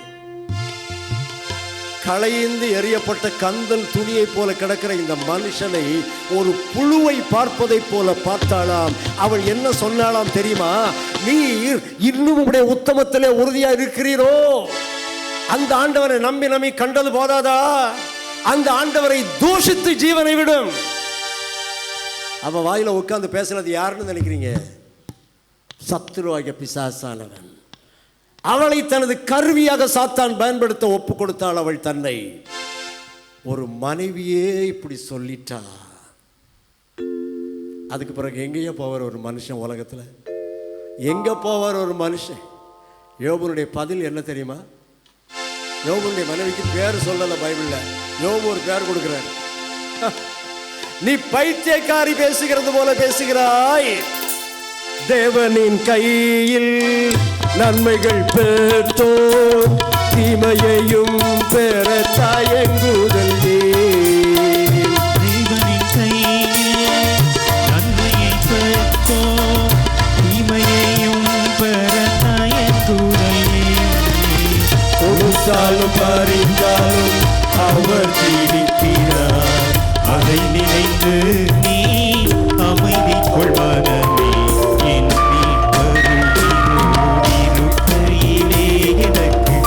இருக்கையிலே எனக்கு என்ன குறை உண்டு நீ சொல்வதமே. என் மீட்பருயிரோ இருக்கையிலே எனக்கு என்ன குறை உண்டு நீ சொல்வதமே. நீ பைத்தியக்காரி பேசுகிறது போல பேசுகிறாய். தேவனுடைய கரத்திலே நன்மையை பெற்ற நாம் சொல்லுங்க, தீமையும் பெற வேண்டாமோ? அன்பானவர்களே, இந்த விசுவாசம் மிகப்பெரியது, மிகப்பெரிய விசுவாசம். தேவனுடைய கரத்தில் நன்மையை பெறும்போது மாத்திரம் சந்தோஷமா இருந்ததாக்கும், இப்போ ஒரு கஷ்டம் வந்த உடனே அந்த ஆண்டவர் வேண்டாமாக்கும். யோபு தன் உதவிகளினால் பாவம் செய்யவில்லை. இப்போ சில ஐயமார் நினைக்கிறாங்க, ஆனாலும் யோபுன் மனைவிக்கு ரொம்ப கூடி போச்சு சார். ஒரு மனைவி இப்படியா சொல்றது? என் மனைவி அப்படியெல்லாம் கிடையாது சார். ஏதோ கடுக்கடின்னு 4 வார்த்தை சொல்லிட்டாலும் நோய் நொடின்னா ஓடி ஓடி போய் மருந்து வாங்குவா சார். அன்பு உண்டு சார். அம்மா மாதிரி அப்படித்தான் நினைப்பாங்க. என் புருஷன் அப்படித்தான் சார். ஆள் கொஞ்சம் ஒரு மாதிரி கடுக்கடுன்னு இருந்தால் கூட ரொம்ப அன்பு உண்டு. நோய் நொடின்னா காசு பணம் பார்க்க மாட்டார். நல்லது நல்லது. ஆனால் ஒரு உண்மை உங்களுக்கு தெரியுமா? உலகத்தின் உறவுகளுடைய நம்பகத்தன்மைக்கு ஒரு எல்லை உண்டு, ஒரு லிமிட் உண்டு. அதுக்கு மேலே உலகத்தின் உறவுகள் நமக்கு கை கொடுக்க முடியாது. இப்படி தான் ஒரு நாள் ஒரு பிரசங்கம் பண்ணார். உலகத்தின் உறவுகளை அளவுக்கு மிஞ்சி நம்பாதீங்க, உங்கள் முழு நம்பிக்கை ஆண்டவர் பேரில் வைங்கன்னு பிரசங்கம் பண்ணார். இதை கேட்டுக்கொண்டிருந்தான் ஒரு வாலிபன். அவன் பிரசங்கம் முடிந்தவுடனே பிரசங்கியாட்ட வந்து சொன்னானா, பாஸ்டர் நேற்றைக்கு நல்லா பேசுனீங்க, முந்தா நாள் நல்லா பேசுனீங்க, ஆனால் இன்னைக்கு பேசுனது அவ்வளவு சரி கிடையாது. எதுப்பா உனக்கு பிடிக்கல? உலகத்தின் உறவுகளை ஓரளவுக்கு தான் நம்பலாம்னு சொன்னீங்க பாருங்க, அதுதான் என்னால் ஏற்றுக்கிட முடியலை. அது சரி கிடையாது பாஸ்டர். எப்பா உனக்கு என்ன வயசு? 28. கல்யாணம் ஆகிட்டா? ஆமாம். எப்போ? 6 மாதம் தான் ஆச்சு. அம்மா அப்பா இருக்காங்களா? ஆமாம். வேறு சகோதர சகோதரிகள்? இல்லை. உங்கள் அம்மா அப்பா ஒன்று நல்லா நேசிக்கிறாங்களா? படாடாடா, என்ன அன்பு தெரியுமா எங்கள் அம்மா அப்பாவுக்கு எங்ககிட்ட. மனைவி ஒன்று நேசிக்கிறாளா? ஓ, உயிரை போல நேசிக்கிறாள். பிரசங்கர் சொன்னார், இந்த பாருப்பா, இதெல்லாம் இப்போ புரியாது, 27 புரியாது, 28 புரியாது, ஒரு 38, 48, 58, 68, 78 ஆகும்போது தான் உனக்கு புரியும்னாரு. அவன் ஏற்றுக்கிடலை. இப்போ ஒரு போட்டி வச்சு பார்க்கலாம், நீ சொல்கிறது சரியா நான் சொல்கிறது சரியான்னு ஒரு போட்டி வைக்கலாம் அப்படின்னு இந்த பிரசங்கியார் சொன்னாராம். ஒரு கட்டுக்கதைன்னு வைங்களேன், ஆனால் கருத்துள்ள கதை. பிரசங்கியார் ஒரு மருந்தை எடுத்து இவன் கையில் கொடுத்தாரு. இந்த மருந்தை வீட்டில் போய் வாயில் போட்டு தண்ணியை குடிச்சிரு, நீ செத்தவனை போல மாறிடுவே. எப்படி மாறிடுவே? செத்தவனை போல மாறிடுவேன். நாசியில் சுவாசம் இருக்காது, சரீரத்தில் சூடு இருக்காது, நாடி துடிக்காது. யார் ஒன்றை பரிசோதித்தாலும் நீ செத்தவன்னு தான் சொல்லுவாங்க, ஆனால் உண்மையிலே சாக மாட்டேன், பயப்படாத, அப்படியே செத்தவனை மாதிரியே படுத்துக்கோ, என்ன நடக்கு பார்க்கலாம் அப்படின்னு சொல்லி அனுப்பினார். அதுக்கான பெரிய விஷயம். வந்தான் வீட்டுக்கு, கதவை தட்டினான். மனைவி அந்த கதவை திறந்தா, கன்வென்ஷன் முடிஞ்சு எவ்வளோ நேரம் ஆச்சு, நீங்கள் ஏன் இவ்வளோ லேட்டாக வரீங்க அப்படின்னு கேட்டால் ரொம்ப கரிசனையாக. இவன் சொன்னான், நான் பிரசங்கியார்ட்ட பேசிட்டு இந்த பிந்திட்டுது, ஆனால் எனக்கு என்னவோ பண்ணுது, கொஞ்சம் தண்ணி கொண்டான்னு கேட்டான். அவன் தண்ணி கொண்டு வரதுக்குள்ளே இவன் மருந்தை வாயில் போட்டு தண்ணியை வாங்கி குடிச்சிக்கிட்டு நெஞ்சை என்னவோ பண்ணுதுன்னு பெஞ்சில் படுத்தான். அவ்வளோதான். உருட்டி பார்த்தா ஆள் எழும்பலை. அம்மா அப்பா அடுத்த அறையில் படுத்திருந்தாங்க. அவங்க வந்தாங்க, மகனேன்னு இடது பக்கம் வலது பக்கம் உருட்டுனா மகன் எழும்பவே இல்லை. உடனே பக்கத்தில் ஒரு கம்பவுண்டர் இருந்தார், அவரை கூட்டிகிட்டு வந்தாங்க. அவர் ஸ்டெதஸ்கோப் வச்சு நெஞ்சில் வச்சு சத்தம் கேட்காதான்னு பார்த்தாரு. அங்கே டக்குன்னு கேட்க வேண்டிய சத்தம் கேட்கல. சரீரத்தில் சூடு இல்லை, நாசியில் சுவாசம் இல்லை. சொல்கிறேன்னு வருத்தப்படாதீங்க, முடிஞ்சு போச்சு. அப்பா என்ன அழுக சத்தம் அந்த வீட்டில் கேட்டிருக்கோன்னு நினைக்கிறீங்க. அம்மா அழுதாங்க, அப்பா அழுதாங்க, மனைவி அழுதாள். ஐயோ, இந்த அம்மா அப்பா மனைவி எல்லாருமே, ஆண்டவரே எங்கள் ஜீவனை எடுத்துக்கொண்டு என் பிள்ளைன்னு ஜீவனை விட்டு வைத்திருக்க கூடாதான்னு அழுறாங்க. 3 பேரும் அப்படி தான் அழுறாங்க. இவர் கேட்டுட்டு தான் படுத்திருக்கிறாரு. யாரு? வரட்டும் இந்த பிரசங்கியாரு. எனக்காக எத்தனை உயிர் சாக தயாராக இருக்குது? 3 உயிர் வரட்டும். இவன் 11 மணிக்கு செத்தான். 12 மணி ஆச்சு, பிரசங்கியார் வரல. கோயிலில் 1 மணி அடித்தாச்சு. பக்கத்தில் முழுத்திரி எல்லாம் கொளுத்தி வச்சாச்சு, சாம்பிராணி கொளுத்தி வச்சாச்சு. அந்த புகை மூட்டத்தில் படுக்கிறதே கஷ்டமாக இருக்குது. அங்கங்கே ஃபோன் பண்ணி சொல்லி எல்லோரும் வருவாங்க. வந்தவரவெல்லாம் ஓன்னு ஒரு அழுவாங்க, அந்த நிறுத்துவாங்க. இந்த மழை பெய்யும் பாருங்க, சில நேரம் ஓன்னு பெய்து நிற்கிற மாதிரி, அது மாதிரி. இப்படி எல்லாரும் அழுது ஓஞ்ச பிறகு 2, 2:30, 3 மணிக்கு போல் பிரசங்கியார் வந்தார். பிரசங்கியார் வந்துட்டார்னு ஒரு பெரிய பரபரப்பாச்சு. ஆனால் உடனே திரும்ப இவங்க அழ ஆரம்பிச்சிட்டாங்க. இந்த ஆண்டவர் இப்படி செய்யலாமா? இவங்களுக்கு ஒரே பிள்ளை அல்லவா, அவன் செத்து போனானே. கொஞ்ச நேரம் கேட்டுட்டு இருந்து பிரசங்கியார் சொன்னார், இந்த பாருங்க, இவனுடைய ஜீவனை திரும்ப கொண்டு வருவதற்கு ஒரு வழி இருக்கிறது. எல்லாரும் கேட்குறாங்க, என்ன வழி? என்கிட்ட ஒரு மருந்து இருக்குது. இந்த மருந்தை உயிரோடு இருக்கிற யாராவது ஒருவர் சாப்பிட்டால் இந்த வாலிபன் உயிரோடே எழும்பி வந்து விடுவான். அப்படி சொன்னதான் தாமதம். ஆளுகையெல்லாம் டப்புன்னு நின்று போச்சு. கரண்ட் போனால் சவுண்ட் சிஸ்டம் நிற்கிற மாதிரி. ஒருத்தர் முகத்தை ஒருத்தர் பார்க்க ஆரம்பித்தாங்க. யார் இதை சாப்பிட்றது? அப்பா சொல்கிறாரு, ஏண்டி இப்போ தானே இங்கே சுருளோட்டில் ஒரு ரப்பர் எஸ்டேட் வாங்கினேன், அதுக்கு டாக்குமெண்ட் எல்லாம் இன்னும் போக்குவரவாய் வரலையே. நான் செத்து போய் என் பிள்ளை உயிரோடு வந்தான்னா திணறி போவானே. அவனுக்கு கொடுக்க வேண்டியது இருக்குது, இவன்கிட்ட வாங்க வேண்டியது இருக்குது, அவனுக்கு கொடுக்க வேண்டியது இருக்குது, இவனுக்கு வாங்க வேண்டியது இருக்குது, பேங்கில் லோன் இருக்குது, டாக்குமெண்ட் இன்னும் கிளியர் ஆகலை. அதைத்தான் யோசிக்க வேண்டியதாக இருக்குது. இது யார்? அப்பா. அம்மா மெதுவாக வாய் திறந்தாங்க. அவங்க ஸ்கூலில் டீச்சர். எனக்கு ரிட்டையர்மெண்ட்டுக்கு இன்னும் ஒரே ஒரு வருஷம் தான் இருக்குது, 1 வருஷம் கழிச்சுன்னா செத்துருக்கலாமே. அது யார்? அம்மா. இப்போ 2 பேர் சேர்ந்து அந்த பெண்ணின் முகத்தை பார்க்க ஆரம்பித்தாங்க. அவள் தான் அதற்கு கடமைப்பட்டவா. ஏன்னா கோயிலில் வந்து ஒருத்தர் கையை ஒருத்தர் பிடிச்சிட்டு சொன்னாங்க. என்ன சொன்னீங்க? வாழ்விலும் தாழ்விலும் இன்பத்திலும் துன்பத்திலும், நான் இன்னும் மறக்கலை, இன்பத்திலும் துன்பத்திலும் சுகத்திலும் சுகவீனத்திலும் மரணம் நம்மை பிரிக்கும் வரை. மரணம் நம்மை பிரிக்கும் வரை தானா? அதுக்கு அந்த பக்கம் கிடையாதா? பெண்ணின் முகத்தை ஏறிட்டு பார்க்க ஆரம்பித்த உடனே அந்த பெண்ணுக்கு அம்மா அப்பா ஏற்கனவே வந்து உட்காந்துருந்தாங்க. அவங்க விடுவாங்களா? வயசான காலத்தில் உங்களில் ஒருத்தருக்கு சாக வேண்டியதானே, இந்த வாழ வேண்டிய பிள்ளை சாக சொல்லுகளே, இது நியாயமா என்று போர்க்கொடி தூக்க தொடங்கி விட்டார்கள். ஆகவே புருஷன்மாரையும் மனைமாரை நம்பாதீர்கள். மனைமாரே புருஷன்மாரே நம்பாதீர்கள் என்று சொல்ல வரவில்லை. இயேசு காவியம்னு ஒரு புத்தகத்தை எழுதினார் பாருங்க கவிஞர் கண்ணதாசன். அவர் எழுதிய ஒரு பழைய பாடல் தெரியுமா? வீடு வரை உறவு, வீதி வரை மனைவி, காடு வரை பிள்ளை, கடைசி வரை.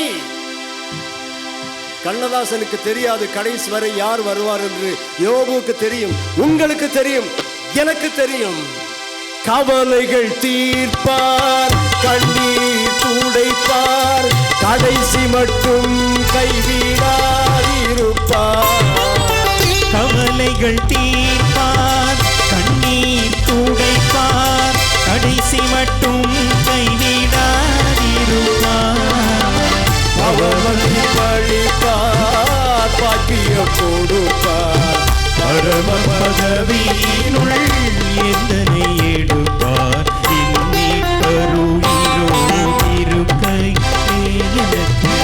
இருக்கையிலே எனக்கு என்ன குறை உண்டு நீ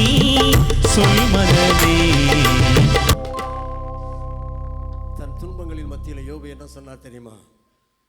என்னுடைய மீட்பர் உயிரோடு இருக்கிறார் என்றும் அவர் கடைசி நாளில் பூமியின் மேல் நிற்பார் என்றும் நான் அறிந்திருக்கிறேன். என்னுடைய இந்த தோல் முதலானவர்கள் அழுகி போன பின்பு அந்நிய கண்களால் அல்ல, என்னுடைய கண்களாலே அவரை காண்பேன். அன்பானவர்களே, ஆதியாகம புஸ்தகம் எழுதப்படுவதற்கு முன்பாகவே எழுதப்பட்ட புஸ்தகம் யோபுவின் புஸ்தகம். அந்த காலத்திலே வாழ்ந்த யோபுவுக்கு இவ்வளவு அசைக்க முடியாத விசுவாசம் இருக்கும் என்றால், தெய்வத்தை மாம்சத்திலே தரிசித்து அவருடைய ஆவியானவரை நம்முடைய இருதயத்திலே பெற்றிருக்கிற நமக்கு இந்த விசுவாசம் எவ்வளவு அதிகமாக இருக்க வேண்டும். நம்முடைய மீட்பர் உயிரோடு இருக்கிறார். செத்துப்போன தெய்வம் அல்ல நம்முடைய தெய்வம். அவர் கடைசி நாளில் பூமியின் மேல் நிற்பார். இயேசு என்ன சொல்லி போனார்? உங்கள் இருதயம் கலங்காதிருப்பதாக, தேவனிடத்தில் விசுவாசமாயிருங்கள், என்னிடத்திலும் விசுவாசமாயிருங்கள். என் பிதாவின் வீட்டில் அநேக வாசஸ்தலங்கள், வாழும் இடங்கள் உண்டு. அப்படி இல்லாதிருந்தால் நான் உங்களுக்கு சொல்லியிருப்பேன். ஒரு ஸ்தலத்தை உங்களுக்கு, சத்தமாக தான் சொல்லுங்களேன், ஒரு ஸ்தலத்தை உங்களுக்கு ஆயத்தம் பண்ண போகிறேன். நான் போய் ஒரு ஸ்தலத்தை உங்களுக்கு ஆயத்தம் பண்ணின பின்பு நான் இருக்கிற இடத்திலே நீங்களும் இருக்கும்படி நான் மறுபடியும் வந்து உங்களை என்னிடத்தில் சேர்த்து கொள்ளுவேன். அல்லேலூயா. சொன்னது மாதிரி செய்வார். அவர் சத்தியம் தவறாத தெய்வம். இந்த நம்பிக்கை அன்றைக்கே யோபுக்கு இருந்தது. அன்பானவர்களே, அப்படின்னா நமக்கு எவ்வளோ அதிகமாக இருக்கணும் இல்லையா? யோபுவின் சோதனை இன்னும் முடியவில்லை. யோபுக்கு 3 நண்பர்கள் இருந்தார்கள். இந்த 3 பேரும் தங்களுடைய நண்பன் கொடிய துக்கத்திலே அகப்பட்டு கொண்டான் என்று கேள்விப்பட்டு யோபுவுக்கு ஆறுதல் சொல்ல வந்தார். ஆறுதல் சொல்ல வந்தா எங்கே போய் ஆறுதல் சொல்லுவார்கள்? இவர் குப்பை மேட்டிலே கிடந்து கொண்டு அவருடைய சரீரத்தின் பருக்களை நாய்கள் நக்கி கொண்டிருக்கின்றன. என்ன வார்த்தையா இவருக்கு ஆறுதலாக சொல்ல முடியும்? அவங்க எல்லாம் பக்கத்தில் வந்து உட்கார்ந்து தலையிலே குப்பைகளை அள்ளி போட்டுக்கொண்டு இரவு பகல் 7 நாட்கள் ஒன்றும் புசியாமலும் குடியாமலும் யோபுக்காக அவர்கள் புலம்பிக் கொண்டே இருந்தார்கள். ஆனால் சத்துருவாகிய பிசாசு இன்னும் விடலை. அவன் என்ன செய்தான் தெரியுமா? நண்பர்களுடைய உள்ளத்தில் ஒரு மெதுவாக ஒரு கேள்வியை தூக்கி போட்டான். நண்பர்களே, யாரை பார்க்க வந்தீங்க? யோபு பார்க்க வந்தோம். யோபு எப்படி நல்ல ஆளா கெட்ட ஆளா? ரொம்ப நல்ல மனுஷன். சாத்தான் ஒரு கேள்வியை தூக்கி போடுறான் பாருங்க. யோபு நல்லவனாக இருந்திருந்தால் இந்த கஷ்டம் அவனுக்கு வந்திருக்குமா? யோபு நல்லவனாக இருந்திருந்தால் இந்த கஷ்டம் அவனுக்கு வந்திருக்குமா? நண்பர்கள் யோசிக்க ஆரம்பிச்சாங்க. சரிதானே, இவன் ரொம்ப நீதிமான் என்று சொல்லுகிறான், உத்தமன் என்று சொல்லுகிறான், அப்படித்தான் இவன் நடந்து கொண்டான். ஆனால் உண்மையிலே இவன் நீதிமான் தானா? உண்மையிலே இவர் நல்லவர் தானா? அவர் நல்லவராக இருந்தால் ஏன் இந்த கஷ்டம் வந்தது? நல்லவனாக இருந்தால் கஷ்டம் வருமா வராதா? கஷ்டமே வரப்படாதுன்னு தானே நம்ம ஆண்டவர்கிட்ட ஜெபம் பண்ணுறோம். ஆனாலும் கஷ்டம் வருதா வரலையா? உண்மையாக சொல்லணும், பொய் சொல்லக்கூடாது. கஷ்டம் வருதா வரலையா? நான் ஆண்டவருக்கு பிரியமாக வாழ்கிறேன். ஆண்டவருடைய கட்டளைகளை நான் இன்றளவு கடைப்பிடிக்கிறேன். ஆனாலும் எனக்கு கஷ்டம் வருகிறது. இயேசு கிறிஸ்து என்ன சொன்னார்? உலகத்தில் உங்களுக்கு உத்தரவம் இல்லை. அப்படி சொன்னாரா? அப்படி சொல்லலையா? உண்டுன்னா சொன்னார். பின்ன ஏன் எல்லா பிரசங்கமாரும் இங்கே என்கிட்ட வா, உனக்கு உத்தரவமே கிடையாதுன்னு சொல்கிறாங்க? வீடு மேலே வீடு தருவார், கூடு மேலே கூடு தருவார், காணிக்க மட்டும் கொடுத்துரு, ஒன்று ஆண்டவர் ஆசீர்வதிப்பார்னா என்ன சார் அர்த்தம்? உண்மையான ஆசீர்வாதம் எது? உண்மையான ஆசீர்வாதம் எது? ஆண்டவர் எதுக்காக இந்த உலகத்தில் வந்தார் தெரியுமா? பாவிகளை ரட்சிக்க வந்தார். எதுக்காக பாவியை ரட்சிக்கணும்? பரலோகத்துக்கு கூட்டிகிட்டு போகணும். ஒன்று அந்த உலகத்தில் பணக்காரன் ஆக்கிறதுக்கு ஆண்டவர் வரல. அப்படி ஆண்டவர் வந்திருந்தாரானாக்கா இன்னைக்கு கிறிஸ்தவங்கள் எல்லாம் பெரிய பணக்காரங்களாக இருந்திருப்பாங்க. அதானி அம்பானி எல்லாம் பணக்காரனாக இருந்திருக்க மாட்டான். மனிதர்களை பணக்காரர்கள் ஆக்குவதற்காக இயேசு கிறிஸ்து இந்த உலகத்தில் வந்திருந்தால் கிறிஸ்தவர்கள் எல்லாம் பணக்காரர்களாக இருந்திருப்பாங்களே. உங்களை என்னை பணக்காரர் ஆக்குவதல்ல ஆண்டவருடைய நோக்கம். ஆண்டவருடைய நோக்கம் உங்களையும் என்னையும் பரலோகத்துக்கு அழைச்சிட்டு போகணும். அதுக்கு என்னென்ன தப்பு இப்போ பண்ணால் சரிப்படுத்துறதுக்காகத்தான் சில துன்பங்களை ஆண்டவர் அப்பப்போ கொடுக்கிறார். அன்பானவர்களே, தகப்பன் சிட்சியாத புத்திரன் உண்டோ? நீங்கள் சிட்சையை சகிக்கிறவர்களாக இருந்தால் நீங்கள் தேவனுடைய பிள்ளைகள். ஒரு பிள்ளையை திருத்துவதற்காக ஒரு தகப்பன் அடிக்கிறதை போல ஆண்டவர் என்னை திருத்துவதற்காக எனக்கு துன்பங்களை அனுமதிக்கிறார். ஆண்டவருக்கு நல்லாவே தெரியும், இவன் கேட்கறதையெல்லாம் கொடுத்துட்டே இருந்தா இவன் லெகுவா எந்த இடத்துக்கு போயிடுவான் தெரியுமா? கேட்கறதெல்லாம் கொடுத்து பாருங்க. உங்கள் பிள்ளைக்கு நீங்கள் நல்லா வசதி உள்ளவங்க, உங்கள் பிள்ளை வந்து கேட்குறான், 8ஆம் வகுப்பு படிக்கும்போதே கேட்குறான், எனக்கு 40,000 ஒரு ஃபோன் வேணும், கொடுத்துரு. 9ஆம் வகுப்பில் வந்து கேட்குறான், இந்த பின்பக்கம் உயர்ந்துருக்குல்ல ஒரு பைக் புர்ன்னு போகும்ல 1.5 லட்சம் ரூபாய்க்கு, அது ஒன்று எனக்கு வேணும், கொடுத்துரு. கொடுத்துட்டே இருந்து பாரு, வெகு சீக்கிரத்தில் அவன் சாத்தானின் பிள்ளையாகி விடுவான். இதே போலத்தான் ஆண்டவர், இதே போலத்தான் ஆண்டவர். அவர் உன்னை நேசிக்கிறபடியினால், அவர் என்னை நேசிக்கிறபடியினால் எனக்கு துன்பங்களை அனுமதிக்கிறார். அதன் வழியாக இவன் ஒரு பாடங்களை கற்றுக்கொள்ள வேண்டும். அன்பானவர்களே, ஆகவே ஒன்றை மனதில் வைத்துக் கொள்ளுங்கள், யாராவது கஷ்டப்படுறாங்கன்னா அதுக்கு காரணம் கண்டுபிடிக்க முயற்சி செய்யாதீர்கள். யாராவது குறைவிலே இருக்கிறார்கள் என்றால் அவங்க ஏன் குறைவாக இருக்கிறாங்க தெரியுமா? அவன் அப்பன் காலத்தில் செய்த அநியாயத்துக்கு இப்போ வந்திருக்குன்னு சொல்லாதீங்க. யாராவது ஒரு நோயுற்றவர்கள், எளியவர்கள், ஏழைகள், வறியவர்கள், இயலாத பிள்ளைகள் இருந்தால் ஏன் இவங்களுக்கு இப்படி வந்து தெரியுமா? அது அதனால, அது எதனால? இவன் செய்த அந்த அநியாயம், இந்த அநியாயம். வாயை திறக்காத. நீ மட்டும் நம்ம யோகியன் மாதிரி நினச்சிக்கிட்டியோ? ஏன் அப்படி பேசுகிறோம் தெரியுமா? ஒரு பெருமை நமக்குள்ளே இருக்கிறது. நான் நல்லவனாக இருக்கிறதுனால ஆண்டவர் எனக்கு நன்மைகளை தருகிறார். கிடையாது அன்பானவர்களே. ஆண்டவர் தாம் நேசிக்கிற புத்திரனை சிட்சிக்கிறார். தேவனுக்கு பிரியமாய் வாழ விரும்புகிற எல்லாரும் உபத்திரவப்படுவார்கள் என்று வேதம் சொல்லுகிறது. ஏனென்றால் உபத்திரவத்தின் குகையின் வழியாய்த்தான் நாம் பரலோகத்துக்கு ஏறி போக முடியும். நண்பர்கள் வந்தார்கள். ஒரு நண்பன் 7ஆம் நாளில் இறுதியில் யோபை பார்த்து ஒரு கேள்வி கேட்டான். சார், ஒன்றே சொல்வேன், இன்றே சொல்வேன், தேவாதி தேவன் நல்ல மனிதரை கண்டிப்பதில்லை, அறிவீர் யோபே, கண்டிப்பதில்லை, அறிவீர் யோபே. ஒன்றை சொல்வேன், இன்றே சொல்வேன், தேவாதி தேவன் நல்ல மனிதரை கண்டிப்பதில்லை, அறிவீர் யோபே, கண்டிப்பதில்லை, இதுவே உண்மை.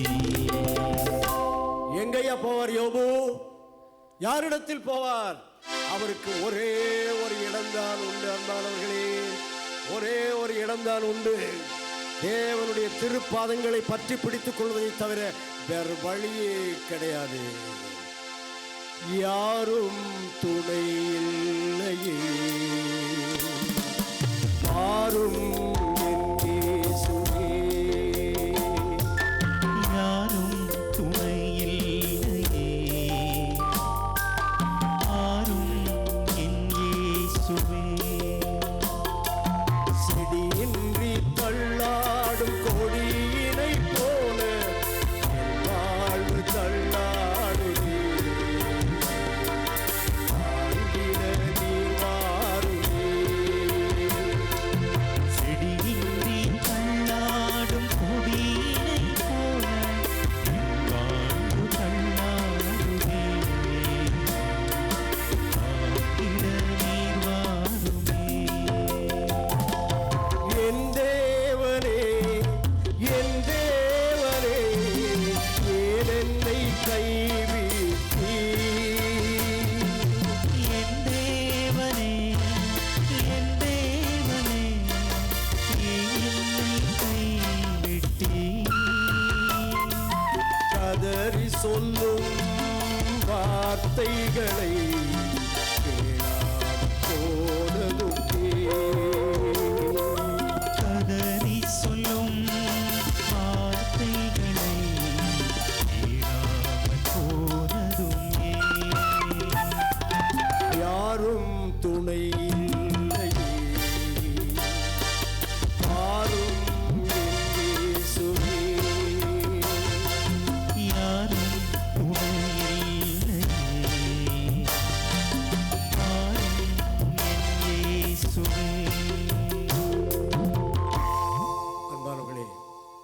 வாழ்க்கையில் சோதனைகளும் வேதனைகளும் நெருக்கும்போது ஆண்டவரை விட்டு தூரமாய் ஓடாதீங்க.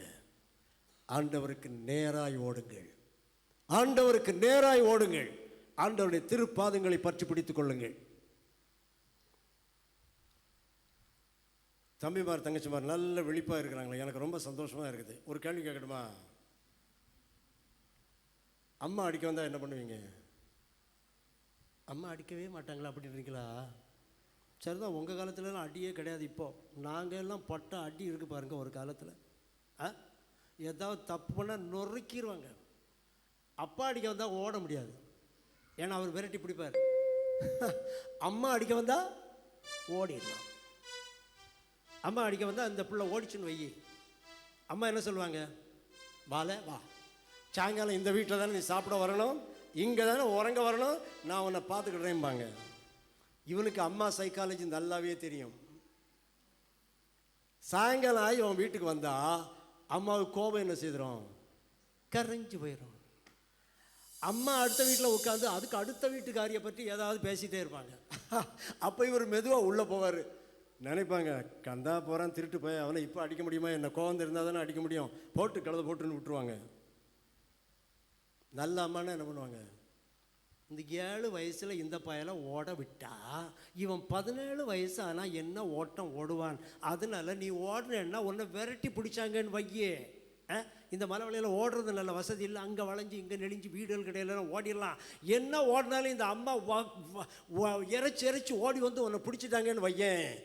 2 அடி தரணும்னு நினச்சிருந்தா ஓடி வந்து பிடிச்சா எத்தனை அடி கொடுப்பாங்க? இந்த ஊர் அம்மா மாதிரி நல்ல அம்மா மாதிரி இல்லையான்னு எனக்கு தெரியணும். ஓடி வந்து பிடிச்சா எத்தனை அடி கொடுப்பீங்க? 5, பரவாயில்ல 5 அடி. இப்போ இவங்க எல்லாம் என்ன நினைக்கிறாங்க தெரியுமா? உங்களை கதாபாசங்கத்துக்கு கூப்பிட்டு எங்களுக்கு அடி வாங்கி தரங்க வந்தீங்கன்னு கேட்குறாங்க. உங்களுக்கு அடி வாங்கி தரதுக்கு வரல, அடியிலேருந்து தப்புறதுக்கு ஒரு வழி சொல்லித்தரேன். வேணுமா வேண்டாமா? வேணும், எல்லாம் வெரி குட். அம்மா கம்பெடுத்துட்டு அடிக்க வராங்கன்னு வையே, என்ன செய்யணும் தெரியுமா? அம்மான்னு சொல்லி அம்மாவுக்கு நேராக ஓடி அப்படி காலை கட்டி பிடிச்சிக்கணும்.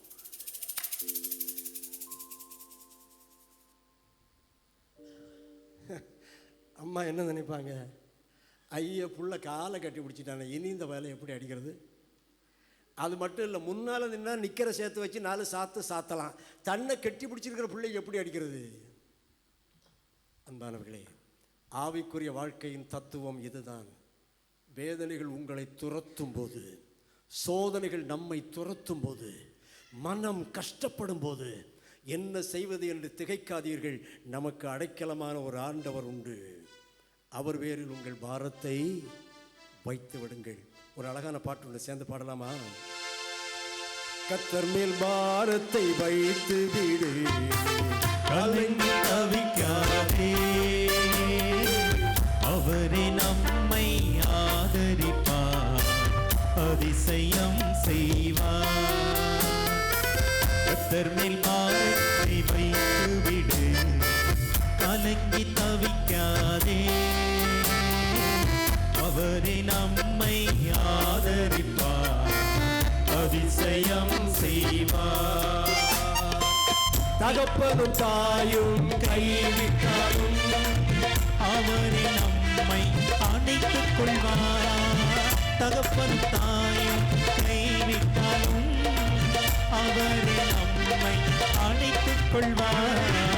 கர்த்தர் மேல் பாரத்தை வைத்து விடு, கலங்கி தவிக்காதே, அவரே நம்மை ஆதரிப்பார், அதிசயம் செய்வார். ஆண்டவர் தாமே சில கேள்விகள் கேட்கும்படி இறங்கி வந்தார். உடைந்த உள்ளமும் அழிப்போன உடலும் நலிந்து போன மனிதனாக படுத்திருக்கின்ற யோபுவை தேவனாகிய கர்த்தர் தூக்கி நிறுத்தி கேள்வி கணைகளை தொடுக்க ஆரம்பித்தார். ஏன் யோபுக்கு இந்த துன்பங்களை கர்த்தர் அனுமதித்தார் என்கிற கேள்வி ஒரு மிகப்பெரிய கேள்வி. அந்த கேள்விக்கான விளக்கத்தை அநேக வேத மனிதர்களுடைய, தேவ மனிதர்களுடைய கருத்துக்களிலிருந்து நான் புரிந்து கொண்டதை உங்களுக்கு, யோபு தன் பார்வைக்கு நீதிமானாயிருந்தபடியினால் அப்போதும் யோபு தன்னுடைய பார்வைக்கு தானே நீதிமானாக இருந்தார். இதை குறித்து அதே புஸ்தகத்தின் 37ஆம் அதிகாரத்தின் 24ஆம் வசனத்தை வாசியுங்கள். 37ஆம் அதிகாரம் 24ஆம் வசனம். ஆகையால் மனுஷர் அவருக்கு பயப்பட வேண்டும், தங்கள் எண்ணத்தில் ஞானிகளாய் இருக்கிற எவரையும் அவர் மதிக்க மாட்டார். இன்னொரு வசனம் வாசியுங்கள். ஏசாயா தீர்க்கதரிசன புஸ்தகம் 5ஆம் அதிகாரத்தின் 21ஆம் வசனம். ஏசாயா 5:21. தங்கள் பார்வைக்கு ஞானிகளும் தங்கள் எண்ணத்துக்கு புத்திமான்களாய் இருக்கிறவர்களுக்கு ஐயோ. நான் நல்லவனாக இருக்கலாம், நல்லது. ஆனால் நான் நல்லவன் என்று நானே எண்ணிக்கொள்ளக்கூடாது. நான் நீதி உள்ளவனாக இருக்கலாம், ஆனால் நான் நீதிமான் என்று பெருமை கொள்ளக்கூடாது. அது என்ன? உள்ளத்திலே மறைந்திருக்கிற ஒரு பெருமை. யோபின் புஸ்தகம் 31ஆம் அதிகாரத்தை நீங்கள் வாசிங்கன்னா தெரியும். தன்னுடைய நீதிமான் தனத்தை குறித்து யோபு சொல்லுகிறார். நான் அதை செய்யலை, நான் இதை செய்யலை, நான் ஏழைகளுக்கு இறங்கினேன், நான் தனியாக உட்கார்ந்து சாப்பிடலை, நான் பிறனுடைய மனைவியை ஏறிட்டு கூட பார்க்கல. தன்னுடைய நீதிமான் தனத்தை குறித்து அவர் பேசுகிறார். அன்பானவர்களே, நீ நீதிமானாக இருக்கலாம், ஆனால் நீ நீதிமான் என்று நீ எண்ணிக்கொள்ளக்கூடாது, நான் எண்ணிக்கொள்ளக்கூடாது. அது கர்த்தருடைய பார்வைக்கு விருப்பமற்றது. நான் என்னை குறித்து என்ன எண்ண வேண்டும்? நான் பாவி. அப்போ சொல்லுங்க, பவுல் என்ன சொல்கிறார்? நான் பாவிகளிலும் பிரதான பாவி.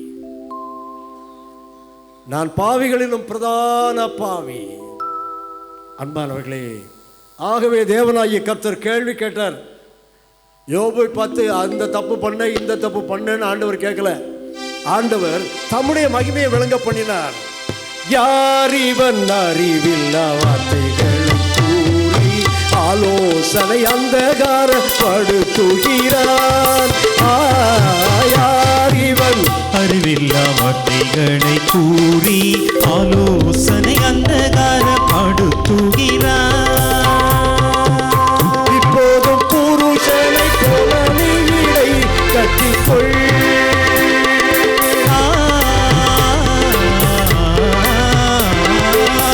இப்போதும் புருஷனை போல நீ இடை கட்டிக்கொள். நான் உன்னை கேட்பேன், நீ உத்தரவு சொல். யார் இவன் அறிவில்லா வார்த்தைகளை கூறி ஆலோசனை அந்தகாரப்படுத்துகிறான்.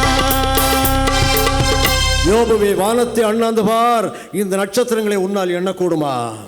இவை ஒன்றின் ஈர்ப்பில் ஒன்று அகப்பட்டுக் கொள்ளாமல் ஒன்றோடு ஒன்று மோதிவிடாமல் இத்தனை அழகாய் இதை அமைத்து வைத்த ஆண்டவரை உனக்கு தெரியுமா? மான்கள் ஈரும் காலத்தை அறிவாயா? லிவியாதான் என்னும் கொடிய சர்ப்பத்தை தூண்டிலினால் பிடித்து உன் பெண்மக்கள் இடையிலே விளையாடும்படி கட்டி வைப்பாயா? கரையும் காகத்துக்கும் கட்சிக்கும் சிங்கத்துக்கும் யார் உணவு கொடுக்குறாங்கன்னு உனக்கு தெரியுமா?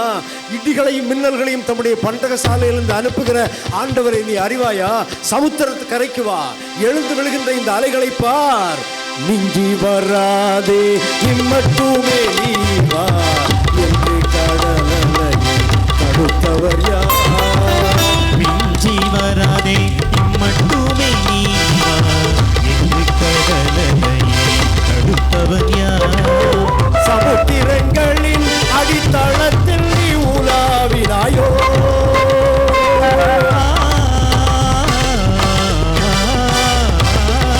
சமுத்திரங்களின் அடித்தளத்தில் நீ உலாவினாயோ? வெளிச்சம் இருளுக்கு கூடாரவெங்கே? யாரிவன் அறிவில்லா வார்த்தைகளை கூறி ஆலோசனை அந்தகாரப்படுத்துகிறான்.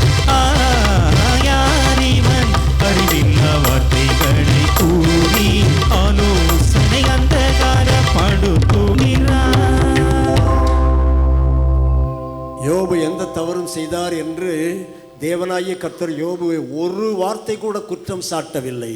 ஆனால் ஆண்டவர் என்ன சொன்னார் தெரியுமா? என்னுடைய மகிமையை பாருப்பா, என்னுடைய சிறப்புகளை பார். இதற்கு முன்னால் நீ நெருங்கி வந்தாய் என்றால் நீ எவ்வளோ சின்னவன் என்பது உனக்கு புரிந்துவிடும். அப்படியே யோபுவுக்கு புரிந்தது. ஆண்டவர் இந்த கேள்வியெல்லாம் கேட்க ஆரம்பித்த உடனே யோபு என்ன சொன்னார் தெரியுமா? நான் அறியாததை அலப்பினேன். நான் நீசன், நான் என்ன மாறுத்தரம் சொல்லுவேன்? 2 தரம் பேசினேன், இனிமேல் பேச மாட்டேன். என் கைகளினால் வாயை பொத்திக் கொள்கிறேன். நீர் சர்வ வல்லவர், நீர் செய்ய நினைத்தது ஒன்றும் தடைபடாது என்று அறிந்திருக்கிறேன். அன்பானவர்களே, தேவனை ஒரு மனுஷன் நெருங்கி வரும்போது அவன் பெருமை பாராட்ட மாட்டான். யாராவது அப்படி பெருமை பாராட்டினாங்கன்னா அவங்க தேவனை நெருங்கி வரலன்னு அர்த்தம். நீங்கள் தேவனை நெருங்கி வந்தால் நம்முடைய இயலாமை, நம்முடைய அறியாமை, நம்முடைய ஒன்றும் இல்லாமை புரிந்து தூளிலும் சாம்பலிலும் உட்காருவோம். வெளிப்படுத்தின விசேஷத்தில் யோவான் என்ன சொல்கிறார்? கர்த்தருடைய மகிமையை கண்டபோது நான் முகம் குப்புற விழுந்தேன். ஏசாயா தீர்க்கதரிசி தேவனுடைய ஆலயத்திலே தேவனுடைய திரைச்சீலையின் தொங்கலை பார்த்தவர் என்ன சொன்னார்? நான் நீசன், நான் அசுத்த உதடுகள் உள்ளவன், நான் அசுத்த உதடுகள் உள்ள மனுஷன் மத்தியிலே வாசம் பண்ணுகிறவன். தேவனை கட்டவன் தன்னுடைய இயலாமையை காண்பான், தன்னுடைய அறியாமையை காண்பான், தான் ஒன்றும் இல்லை என்று உணருவான். என்ன நடந்து தெரியுமா? இது ஆண்டவருக்கு வேணும். இதைத்தான் ஆண்டவர் யோபனிடத்தில் எதிர்பார்த்தார். உடனே தேவனாகிய கர்த்தர் சொன்னார், தம்முடைய ஆசீர்வாதத்தின் கரத்தை யோபுக்கு நேராய் நீட்டினார். என்ன நடந்தது? அவனுடைய முன் நிலைமையை காட்டிலும் பின் நிலைமையை கர்த்தர் 2 மடங்காக ஆசீர்வதித்தார். தேவ பக்தியானது இந்த ஜீவனுக்கு மாத்திரமல்ல, இதற்கு பின்வரும் ஜீவனுக்கும் வாக்குத்தத்தம் உள்ளது. தேவ பக்தி இருந்தா உடனே உலகத்துல ஒரே கஷ்டம் தான் நினைச்சிடாதீங்க. கஷ்டம் உண்டு, பிரச்சனை உண்டு, அதே நேரம் உலகத்தில் நன்மைகளும் உண்டு. உலகத்தில் நன்மைகளும் உண்டு, நித்தியத்தின் நன்மைகளும் உண்டு. இப்போ யோபு கர்த்தரை துதித்து பாடுகின்றார். என்றென்றும் கடவுளை நான் வாழ்த்தி பாடுவேன், என்னை மீட்டு ரட்சித்து கரை சேர்த்ததா. என்றென்றும் கடவுளை நான் வாழ்த்தி பாடுவேன், என்னை மீட்டு ரட்சித்து கரை சேர்த்ததா. சிறையிருப்பை மாற்றி எந்த நோய்கள் தீர்த்ததா.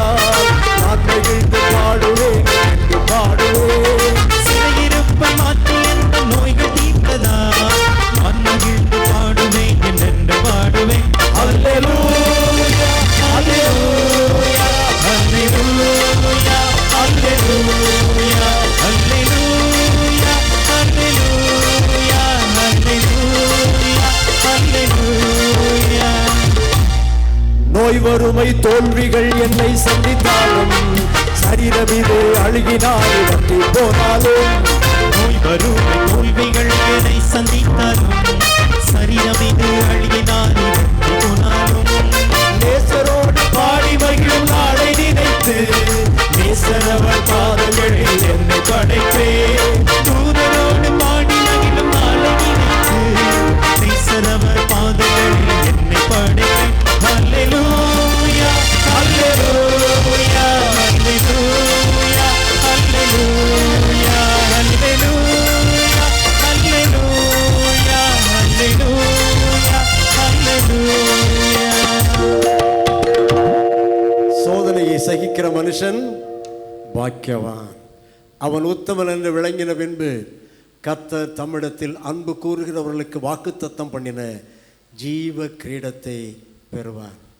ஒருவேளை நீங்கள் நினைக்கிறீங்க, அப்போ ஆண்டவரை ரொம்ப நெருங்கி வர வர சோதனைகள்லாம் ரொம்ப ஜாஸ்தி ஆகுமோ? நம்முடைய திராணிக்கு மேலே நம்மை அவர் சோதிக்க மாட்டார். உனக்கு எந்த டெஸ்ட் பேப்பரை எழுதுறதுக்கு படிச்சிருக்குதையோ அதுக்கு தான் கொஸ்டின் பேப்பர் கொடுப்பாரு. 10ஆம் வகுப்பு படித்தா எத்தனை வகுப்பு கொஸ்டின் பேப்பர் கொடுப்பாரு? 10ஆம் வகுப்பு தான். 12ஆம் வகுப்பு படித்தா 12ஆம் வகுப்பு. அந்த கணக்கில் பார்த்தா யோபு ஒருவேளை PhD படித்து கொண்டிருக்கலாம். வெரி ஹை ஸ்டாண்டர்ட் அவருடைய ஆன்மீக வாழ்க்கை. ஆகவே அன்பானவர்களே, தேவன் யோபுவை 2 மடங்கு ஆசீர்வதித்தார். 3000 ஒட்டகத்தை எவ்வளோ கொடுத்தாரு? 6000. 7000 ஆடு, 14000. 500 ஏர்மாடு, 1000. 500 கழுத, 1000. மீண்டும் அவருக்கு குமாரர்களும் குமரத்திகளும் பிறந்தார்கள். எத்தனை பேர்? 10 தானே? ஏன் அதை மட்டும் ஆண்டவர் டபுளாக கொடுக்கல? பரலோகத்துக்கு போனால் யோபுவை பார்க்கலாம் இல்லை? பார்த்தா நீங்கள் அவர்கிட்ட கேளுங்க, ஐயா உமக்கு எத்தனை பிள்ளைகள்? என்ன சொல்லுவார் யோபு? 10 பாரா 20 பாரா? 20. 10 பேர் மரித்து போனார்கள், 10 பேர் ஜீவனோடு இருக்கிறார்கள். அதையும் ஆண்டவர் டபுளாக தான் கொடுத்தாரு. இன்னொரு கேள்வி இருக்கு, யாரிடத்தில் யோபு இந்த பிள்ளைகளை எல்லாம் பெற்றெடுத்தார்? எந்த மனைவி யோபுவை பார்த்து நீ உயிரோடு இருக்கிறதை காட்டிலும் செத்து போகிறது நல்லது, தேவனை தூஷித்து ஜீவனை விட்டுவிடு என்று சொன்னாலோ அதே மனைவியிடத்தில் தான் இந்த பிள்ளைகளை பெற்றெடுத்தார். அல்லேலூயா. நண்பர்களை மன்னிக்க யோபுவுக்கு முடியும் என்றால் மனைவியை மன்னிக்க முடியுமா? முடியாதா? முடியுமல்லவா? வீட்டுக்குள்ளே இருக்கிற ஒரு கணவன் மனைவியும் தங்களுக்குள்ள மன்னிக்க முடியலைன்னா வேற எங்கே போய் சார் மன்னிக்க போறீங்க? ஏதாவது கோபம் கணவன் மனைவிக்கு இருந்தால் மன்னிச்சிருங்க சார் கேட்டார்கள். யோபு மன்னித்தாரா? மன்னித்தார். நண்பர்களை மன்னித்தவருக்கு மனைவியை மன்னிக்க முடியுமா? முடியாதா? என்ன லகுவாக மன்னிக்கலாம். மன்னிப்பு ஒரு மாபெரும் கிறிஸ்தவ பண்பு. அன்பானவர்களே, நம்முடைய ஆண்டவராய் இயேசு கிறிஸ்து சிலுவையிலிருந்து சொன்ன முதலாவது வார்த்தை என்ன? பிதாவே, இவர்களுக்கு மன்னியும். எவர்களுக்கு? தன்னை சிலுவையிலே அடித்தவர்களுக்கு, தன் தலையிலே முள்முடியை சூட்டினவர்களுக்கு, தன் மார்பிலே கத்தியை பாய்ச்சினவர்களுக்கு, கால்களிலே ஆணி அடித்தவர்களுக்கு, முகத்திலே உமிழ்ந்தவர்களுக்கு. இந்த ஆண்டவருடைய பிள்ளைகளாக தானா நாம்?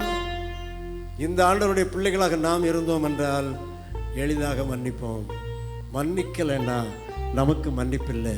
நமக்கு மன்னிப்பில்லைன்னா நமக்கு பரலோகம் இல்லை. அன்பானவர்களே, ஒரே ஒரு வார்த்தையோடு நாம் முடித்துக் கொள்ளலாம். யோபு என்ன சொன்னார்? என்னுடைய மீட்பர் உயிரோடு இருக்கிறார், அவர் கடைசி நாளில் பூமியின் மேல் நிற்பார். ஆமன் மனங்களே, அந்த ஆண்டவரோடு இருக்கின்ற நம்பிக்கை யோபுக்கு இருந்ததென்றால், ஆண்டவரே அந்த நம்பிக்கை எங்களுக்கும் தாரும் என்று கேட்கலாமா? எழுந்து நிற்போம். இந்த பாடலின் வரிகளை ஒரு அர்ப்பணமாக, ஜெபமாக நாம் ஏறெடுப்போம். உம்மோடு இருப்பதுதான் உள்ளத்தின் வாஞ்சையா, உம் சித்தம் செய்வதுதான்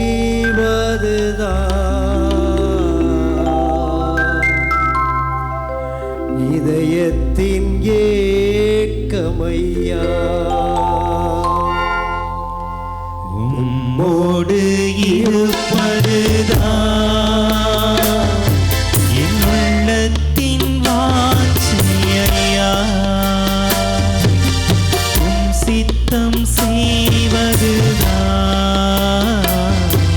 என் இதயத்தின் ஏக்கமையா. ஏசையா, உம்மைத்தானே என் முன்னே நிறுத்தியுள்ளேன். ஏசையா, உம்மைத்தானே என் முன்னே நிறுத்தியுள்ளேன். எனக்காக யாவையும் செய்பவரே, செய்து முடிப்பவரே. எனக்காக யாவையும் செய்பவரே, செய்து முடிப்பவரே. என் பாரங்கள், என் சுமைகள், என் பாரங்கள், என் சுமைகள் உம் பாதத்தில் இறக்கி வைத்தேன். பாதத்தில் இறக்கி வைத்தேன். எங்களை நேசிக்கிறீங்கள் அன்புள்ள ஆண்டவரே.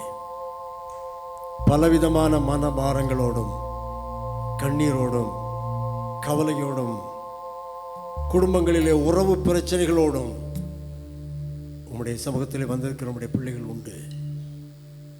என் பாரங்கள், எங்கள் சுமைகள் எல்லாம் உம்முடைய பாதத்திலே இறக்கி வைக்கிறோம் ஆண்டவரே.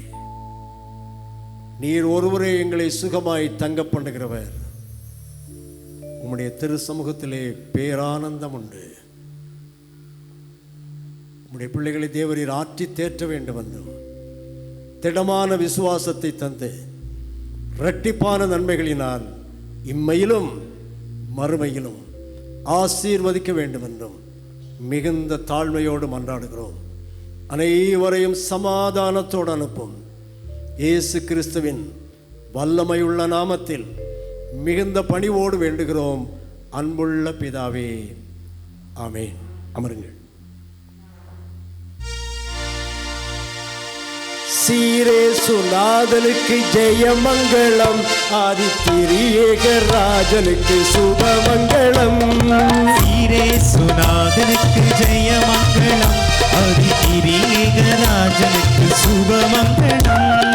பாரேருநீதனுக்கு பரம பொற்பாதனுக்கு, பாரேருநீதனுக்கு பரம பொற்பாதனுக்கு, ஏரேறு போதனுக்கு நித்திய சங்கீதனுக்கு, வேலேறு போதனுக்கு நித்திய சங்கீதனுக்கு. சீரேசுநாதனுக்கு ஜெயமங்கலம், ஆதித்திரியேக ராஜனுக்கு சுபமங்கலம். சீரேசுநாதனுக்கு ஜெயமங்கலம், ஆதித்திரியேக ராஜனுக்கு சுபமங்கலம்.